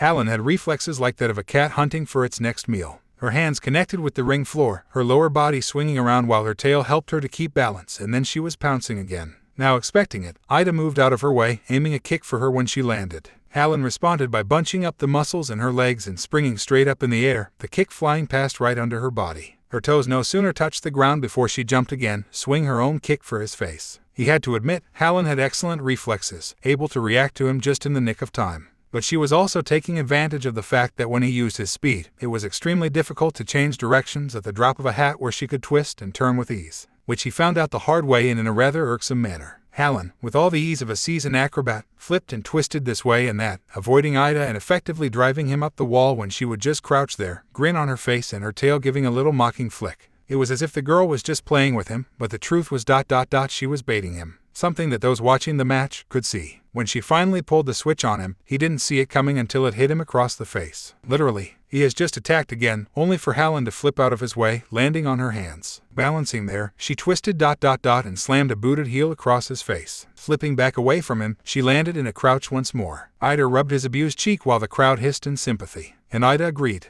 He hadn't realized just how much strength Halyn had in her legs. Ida turned to Halyn, who patiently waited for him, her tail curling one way and then the other. The moment his eyes were on her once again, she sprang. He avoided her, but she twisted once more and hit him again. As his world spun from the force of the hit, Ida realized that if he took too many of those hits to the face or head, then she was going to end up knocking him out. The process repeated itself, Halyn wearing him down, while her energy seemed only to increase as she got into the swing of the match, bouncing from one spot to the next. Just when he thought he had her movements down, she mixed it up on him. Instead of dodging and then twisting to attack, she dodged and then jumped onto him. One of her hands hit him smack in the face, her knees pressing into his shoulders until her weight knocked him back off his feet. She rolled away from him when they hit the ground and popped back to her feet. Ida had to roll to the side to avoid her next pounce and was scrambling to his feet before she could hit again, but now, instead of being on the offensive, Halyn had forced him into defense as she rapidly attacked him, forcing him further and further back. It was just a few feet short of the out-of-bounds line that he realized what Halyn was doing and planted his feet, fending off her attacks with his arms. Halyn noticed quickly and aimed a hard kick for his arms. When Ida blocked it, gritting his teeth when he was sure he felt some, at least, crack, she grabbed his wrist, using his firm stance in order to snake her way over his shoulder, taking a nosedive for the ring floor. Ida twisted, concerned she would smack her face on the ground, putting himself off balance, but Halyn, as easily as she had with all of her other moves, caught herself on her hands. What she did next both shocked and dumbfounded Ida as well as those watching. If anyone was ever foolish enough to claim that Halyn's lithe body didn't contain strength, they were in for a rude awakening. Halyn, in a feat that displayed her flexibility, hooked her legs under his arms and, heaving with a strength Ida didn't know she possessed, she twisted her body, balancing on one arm so she could swing the other out, making his knees buckle when she hit the back of them hard. Between her own strength and the momentum of his falling, Halyn was able to wrench him up off his feet and, with a snap of her body, send him fly up and over her. Ida, having lost his balance, landed in a heap. When he sat up, Halyn, still balanced on one hand and looking at him from upside down, gave him a victory sign, her grin growing. It took him a moment to realize why. Ida is out of bounds. Leander moves on to round 2. Midnight called. Ida looked down to find that he had landed just out of bounds. Happy with her victory, Halyn flipped back onto her feet and threw her hands into the air in a cheer as she gave a joyful leap into the air. She spun on the spot once before bounding over to Ida, offering him a hand up and a smile. "That was great, Ida. You really are fast," Halyn complimented as she helped him up. "Not fast enough for you, apparently," he remarked in a rather bittersweet way. "Nonsense. I just took advantage of an obvious weakness to your speed. If it had been a race, you would have won, hands down," Halyn told him, giving his hand a shake in a show of sportsmanship. "And yet, during the obstacle course, you still beat me," Ida pointed out. "Yes, well, I had an unfair advantage in that, too," she admitted. Before Ida could question her on what she meant, she spun away from him and headed out of the ring, making way for the next match. Ida really didn't have any idea on how to handle Halyn sometimes. She just bounced from one thing to the other, but he would admit that she was a very clever fighter. She had taken advantage of the weakness to his speed as well as his concern for a classmate. She was a very clever person, indeed. "Congrats, Halyn." Halyn was greeted with cheers of congrats from the females of her class. Halyn gave them a smile in response, claiming her seat once more. The next match was between Aoyama and Mina, with Mina taking home the win with a solid uppercut. After them was Yaoyorozu vs Tokoyami. Despite how well she normally did in class, Yaoyorozu lost, and rather quickly. The match after that proved to be one that would take a while to conclude, Kirishima vs Tetsutetsu. Halyn couldn't help grinning at just how similar the two were, right down to their personalities and quirks. With the two of them, it was more of a battle to see which one would knock out the other first. Aloha left Halyn's lips when the two actually ended up knocking each other out at the same time. Since the two were both out, Midnight declared that they would decide the outcome when the two regained conscious. Until then, they were moving on with the next match. Halyn sat forward in her seat as the next two contestants came out. This was going to be a match that was going to be a little painful to watch. "In some ways, I'm most worried about this next one," Asui remarked. "Honestly, I don't want to watch." Gyro added. "Watch." All eyes turned to Halyn. "Don't take your eyes off the match. Achako is strong in her own way and will fight with all she has. In honor of that, don't take your eyes off them. Where I come from, that is how you honor a true warrior." Though they all feared for Uraraka, simply because they knew how Bakugo could be, they would watch closely. For all they knew, a miracle could happen and Uraraka could beat Bakugo soundly. For the last matchup of the first round, a celebrity since his middle school days, with a face only a mother could love. It's Bakugo Katsuki of the Hero Course, versus my personal pick, Uraraka Achako, also of the Hero Course. Present Mike announced. Halyn fixed her eyes on the ring below, her ears picking up the conversation of Ida and Midoriya next to her. "You said earlier you thought of a counter strategy for her against Bakugo. What was it?" Ida asked Midoriya. "Oh, nothing special, really. Ka-chan is strong. He's got virtually no weaknesses in close-range combat. His quirk's stronger the more mobile he is. He can maneuver in midair, but if she can get him floating, she'll gain the advantage," Midoriya said. "But for Akako to float him, she has to get close, which is where he really shines." Halyn mused lowly. "Exactly," Midoriya said. Below, the match was called to a start. As soon as the start was called, Uraraka, keeping close to the ground, charged Bakugo. Her determination was clear in the expression she had set on her face. Even just by accidentally touching him, she can send him floating, so he'll want to keep his distance. "And if I know Ka-chan, he won't dodge, but confront her," Halyn supplied, finishing Midoriya's sentence for him. "Yeah," Midoriya confirmed. Halyn watched as, down below, Bakugo, as he always did, lead with a right hook, the explosion rocking the ring. Uraraka, despite knowing it was coming, couldn't react in time to dodge it and took the explosion nearly head-on. But what Uraraka did next showed just how clever the girl could be in a pressing situation. Bakugo waited, staring into the settling smoke intently. When he caught sight of Uraraka's gym jacket, he attacked. His mistake was, though, underestimating Uraraka. He figured it out quick when he hit the jacket to find that the girl wasn't inside it. Taking a chance at his exposed back, Uraraka appeared out of his smoke behind him. She almost had him when he caught on and swung an arm back, an explosion sending her flying back off her feet. Halyn hissed lowly as Uraraka caught herself, sliding across the ring floor. Despite the smoke screen covering her movements, Bakugo had a reaction time that was crazy fast. Only Halyn's reaction time topped his. Uraraka was at a severe disadvantage against Bakugo. Not only did she have to touch him in order for her quirk to work, she was slower than Bakugo. It was a tough matchup, but Uraraka wasn't giving up. She grit her teeth and went charging back in. Bakugo met her head-on. Uraraka took the hit and came back for more. Many of Halyn's classmates were horrified, some unable to watch. Halyn, though, saw something they didn't. Her tail curled up over her shoulder and gave a flick. So that's her plan, Halyn said in enlightenment, some of the others looking at her. Clever girl, Achako, very clever. What is it? Kaminari asked. If you can't see it, you will, was Halyn's simple reply. Though Halyn didn't see how they couldn't see it. They weren't the only ones either. Pros in the crowds begun to boo Bakugo, calling out cries of disapproval of Bakugo's actions. They were silenced when Aizawa spoke over the speakers. Is the one who said he's toying with her a pro? How many years of active duty? If that's what you're taking away from this, then you can leave. No point in watching. Go home and start looking at job hunting sites. She's come this far, and he knows her strength. His caution shows that he recognizes her as a worthy opponent. It's exactly because he wants to win so badly that there's no room for carelessness or holding back, Aizawa declared. And Halyn agreed completely, especially when Uraraka unveiled her true plan by dropping all the rubble from Bakugo's attacks right on his head.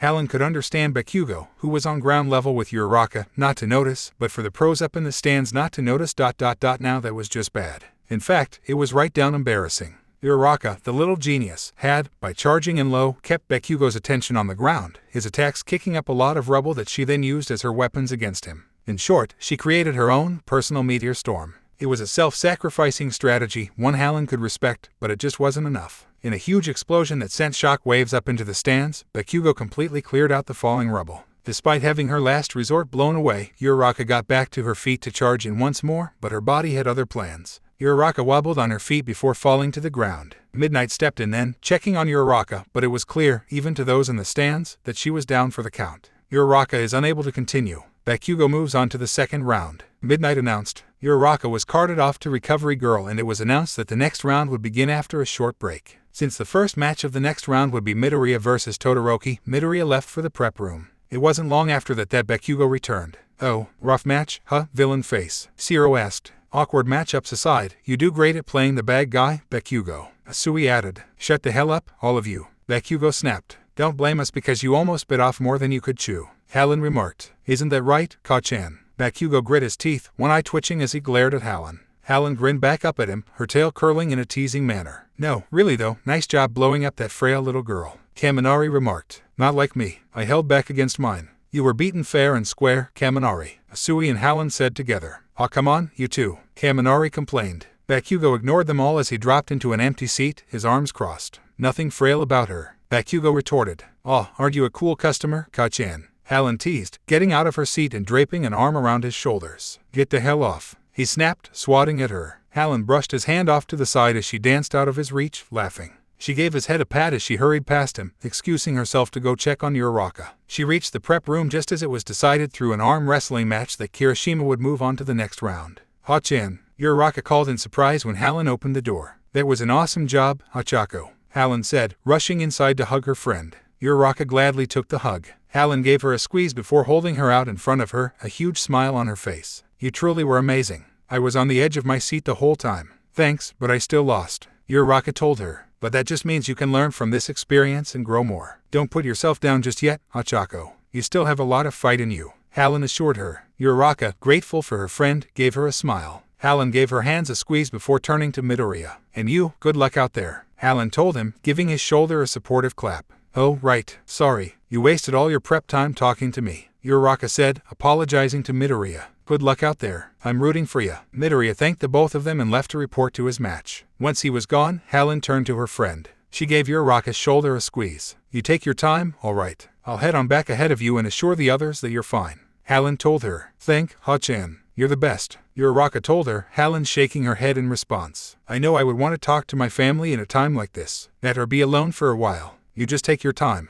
I'll see you in a while, Halyn told her. Halyn gave her a smile and a wave and headed back to the others. She rejoined her class just as Todoroki and Midoriya entered the ring. After assuring her friends that Uraraka was fine, she turned to fix her eyes on the two boys below. Both of these competitors have won top marks in this festival so far, but there's only room for one of these greats in the ring. It's Midoriya versus Todoroki. Start. The moment the match started, Todoroki attacked with his flashiest move, ice rocketing across the ring towards Midoriya, who answered in kind, blowing the ice away while sacrificing one of his fingers. Todoroki tried the same attack, twice more, and only got the same result, again and again. It was then that Kirishima showed back up. Gah, they already started. Kirishima complained. Hey, nice job getting to the second round, Kirishima. Kaminari called. Thanks, I'm up against you next, Bakugo. Kirishima called. I'll kill you, was Bakugo's simple reply. Ahaha, I'd like to see you try, Kirishima told him with a laugh before moving on. But man, you and that Todoroki ... you can fire off as many of those crazy strong attacks as you want.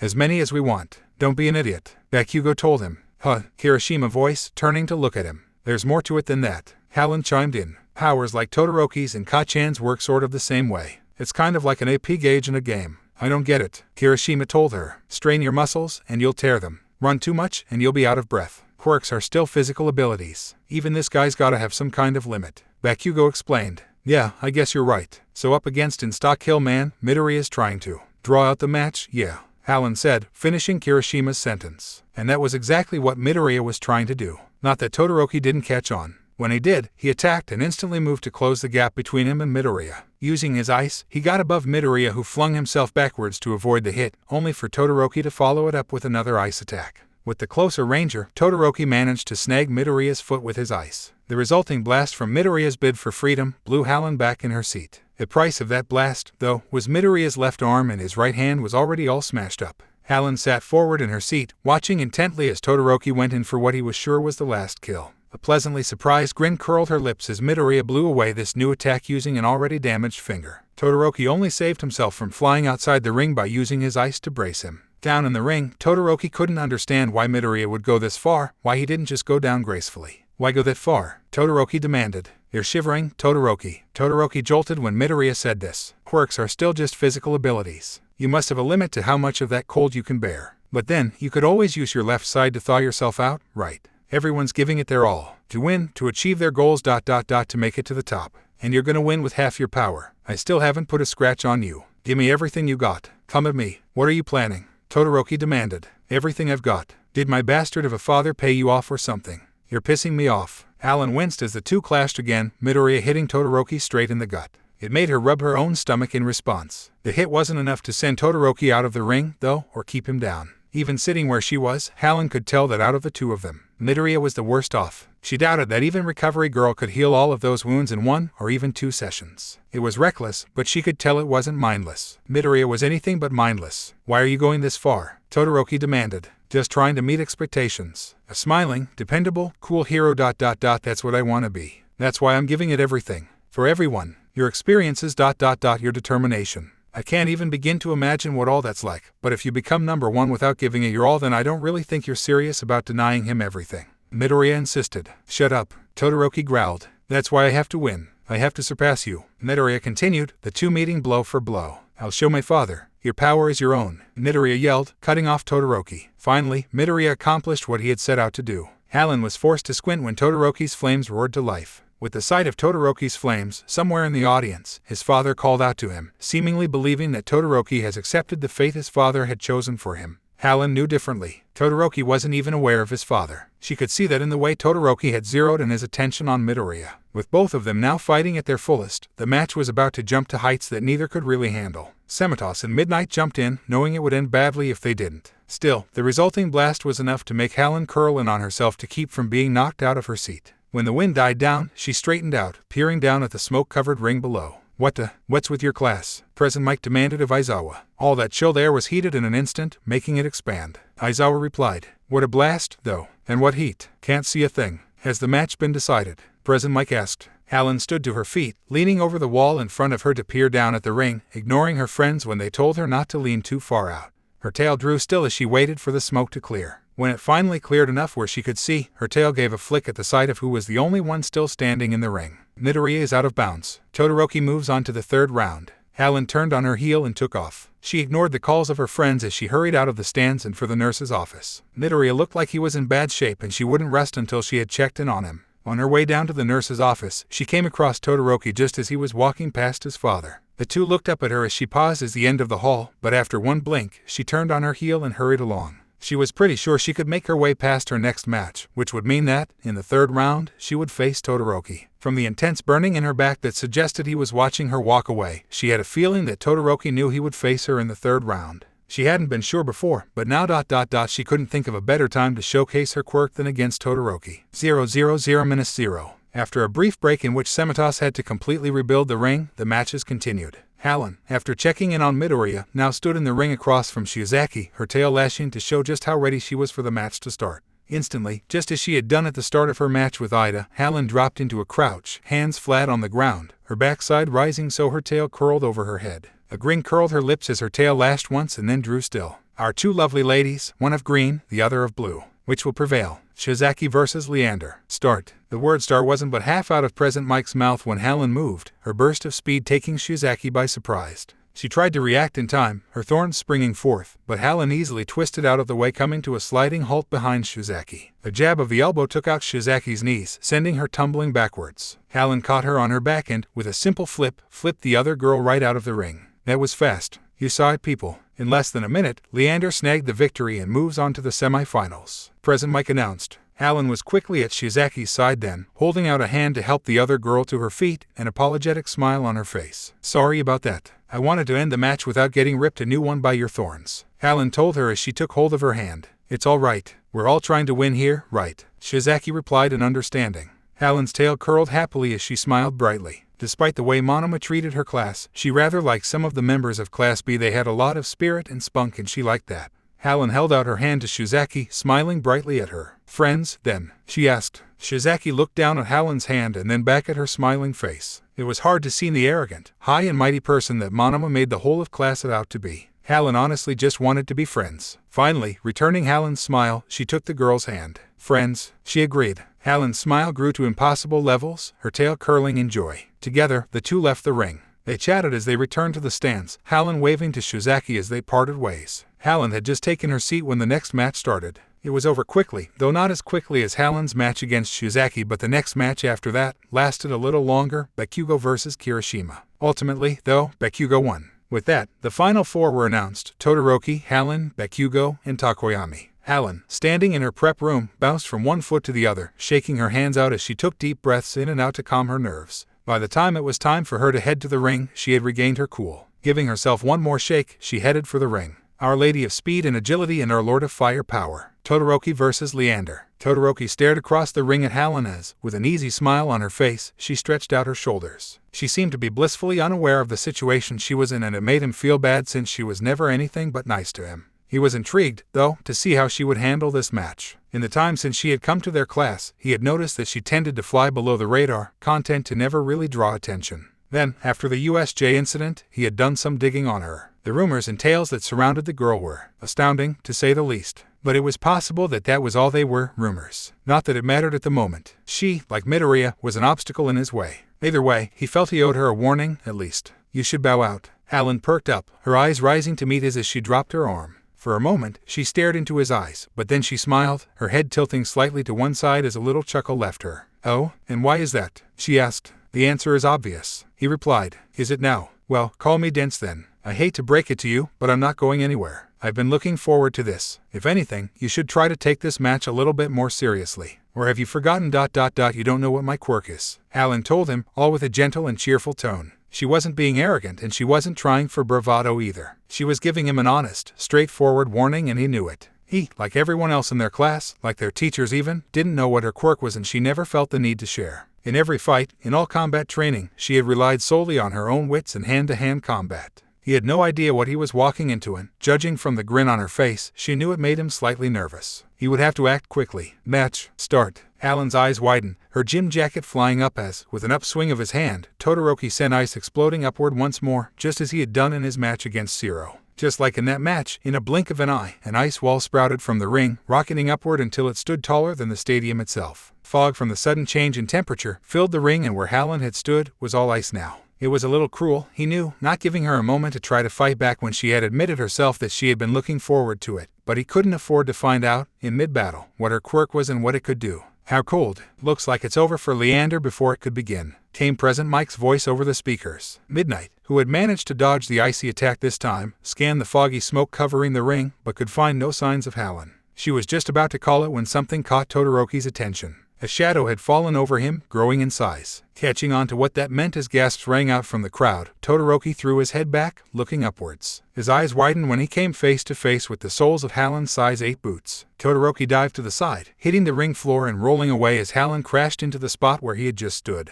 She landed squarely on her feet, her tail lashing out as if to act as balance support and her knees bending. Just as quickly and easily, she sprang back from him, putting distance between the two of them. Todoroki stared at her, eyes wide in shock. There was not a single touch of frost on her or her clothes. How she had escaped his ice, he didn't know. I'm telling you, Todoroki ... you're going to have to take this more seriously than you are. I've been watching everything about you since I first came to our class. You and everyone else. Not that any of you have noticed, Halyn remarked, her hands going to her hips. I don't particularly like the center stage, you know what I mean. Way too much attention to get done what I need to get done. I'd prefer to fly below the radar. You know, that whole out of sight, out of mind thing. Yeah, he knew what she meant. While she had an appearance that drew people's eyes, most dismissed her as a pretty face after a while. She was good with hand-to-hand combat, and when it came to grades, she excelled there too, though her math skills could use a little more tweaking. But she usually didn't do anything to draw attention and tended to fade into the background. Just like the obstacle course, Todoroki said lowly, his eyes widening. Looks like you're piecing it together. Yes, just like in the obstacle course. You and Kachan didn't even realize I was right behind you until I stepped on your shoulders. In fact, I highly doubt even those watching noticed my presence until I made myself center stage by upstaging the two of you.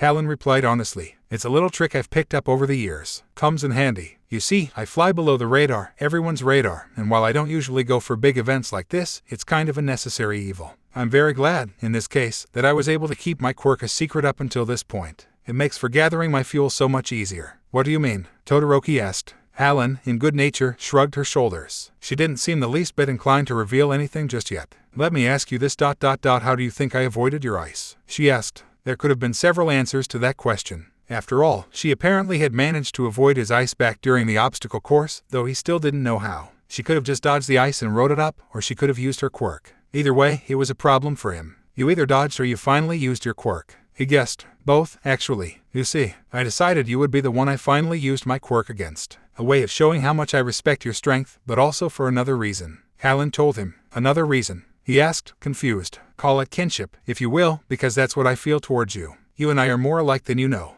Halyn said, smiling softly at him. He didn't understand what she could possibly mean. How in the world was the cheerful, brightly smiling Halyn anything like him? Then he remembered the Italian article he had read about the young daughter of a pair of Italy's top heroes. Perhaps, just perhaps, there were some similarities between them. If that's the case, then what is your quirk? He demanded. You really want to know? Something about the grin that sprawled across her face put Todoroki on edge. He had a feeling he was going to regret this, but he gave a curt nod in answer. Halyn's tail twitched, much like that of a cat about to pounce on its prey. Fine, then we're going to play a little game. Let's see if you'll be the first person to win, Halyn said, curling her left hand into a fist and pulling it back. I'll give you 3 chances to guess my quirk and a couple of hints to help you. Hold on tight. Here's your first hint. Halyn swung her fist as hard as she could, her fist connecting with the ring floor. The result was a reaction like if someone had placed a bomb under the ring. The ring floor broke apart, exploding up and out, sending pieces, Todoroki along with them, into the air. It was almost as if All Might or even Midoriya had used their quirk on the ring. Kneeling on what remained of the ring floor, Halyn tapped her fingertips together, standing to throw her arms out wide. Here's your second hint, she called. Everything now falling through the air, froze, the chunks of the ring hanging in the sky. To Todoroki it was almost like Uraraka's quirk or maybe a time-freezing quirk. What's your first guess, Todoroki? Halyn called up to him, crouching on the spot. Of course, there was the first thought that jumped into his mind. She could either copy other quirks, like Monoma, or she had some kind of matter manipulation quirk. Either would be a good guess. He would just have to suggest both and see if either were correct. You can copy others' quirks," he called back, if possible. Her grin grew, displaying sharp made a noise like that of a game show buzzer before she launched herself into the air, the strength of her legs ricocheting her from ring chunk to chunk so quickly that all he could do to defend himself from her kick when she reached him was throw up his arms in a guard. Wrong. I'm not Monoma. The force of the kick sent him flying into another chunk, knocking the air from his lungs. The girl had so much strength in her legs that it was ridiculous. Any harder and he was sure she would have broken his arm. Halyn landed where he had previously been perched and gave a little jump. Todoroki had to make a jump for another floating chunk when the one she had just hopped on came crashing down towards his. The two boulders collided, raining smaller pieces down on the ring below. "Your next guess, please," Halyn prompted, almost purring like a contented house cat. Todoroki looked up, finding her clinging to the underside of another boulder with ease. It was as if the cement was suddenly made of glue or something. Perhaps his second guess was right and she had the ability to change and manipulate matter. That would explain how she could vanish and reappear so easily during battle training. Matter manipulation, he guessed, inwardly wondering why he was playing her game to start with. Duo, that's a new one. Interesting sounding quirk, but, once again, you're wrong. Here, let me give you another hint, Halyn offered. Todoroki's eyes widened and he moved quickly as she launched herself at him. Good thing he did. He was taken by surprise as an explosion went off in her hand, shattering the boulder he had been sitting on. Without a doubt in his mind, that was Bakugo's quirk, but Halyn had already said that her quirk wasn't the ability to copy another quirk. That meant, Todoroki looked up at Halyn as she swung herself up onto a boulder floating over his head. She was making sure to keep the high ground. His eyes watched her as she crouched there, looking down at him in anticipation. Your next guess. Careful, it's your last one, she purred. Todoroki knew his next answer wasn't a guess. He was pretty sure that it was going to be correct. He knew, now, that she had just gone from one quirk to a completely different one. She said she didn't copy quirks and it was almost as if she already knew how to use each quirk, as if they had become a part of her, absorbed into her very system. No, he knew he would be right this time. You can steal others' quirks. Silence fell over the stadium as all eyes fixed on Halyn, who silently stared at Todoroki for a moment. A heartbeat passed, then another, then her lips slowly curled up and her tail gave a pleased flick. Well, what do you know? We have a winner.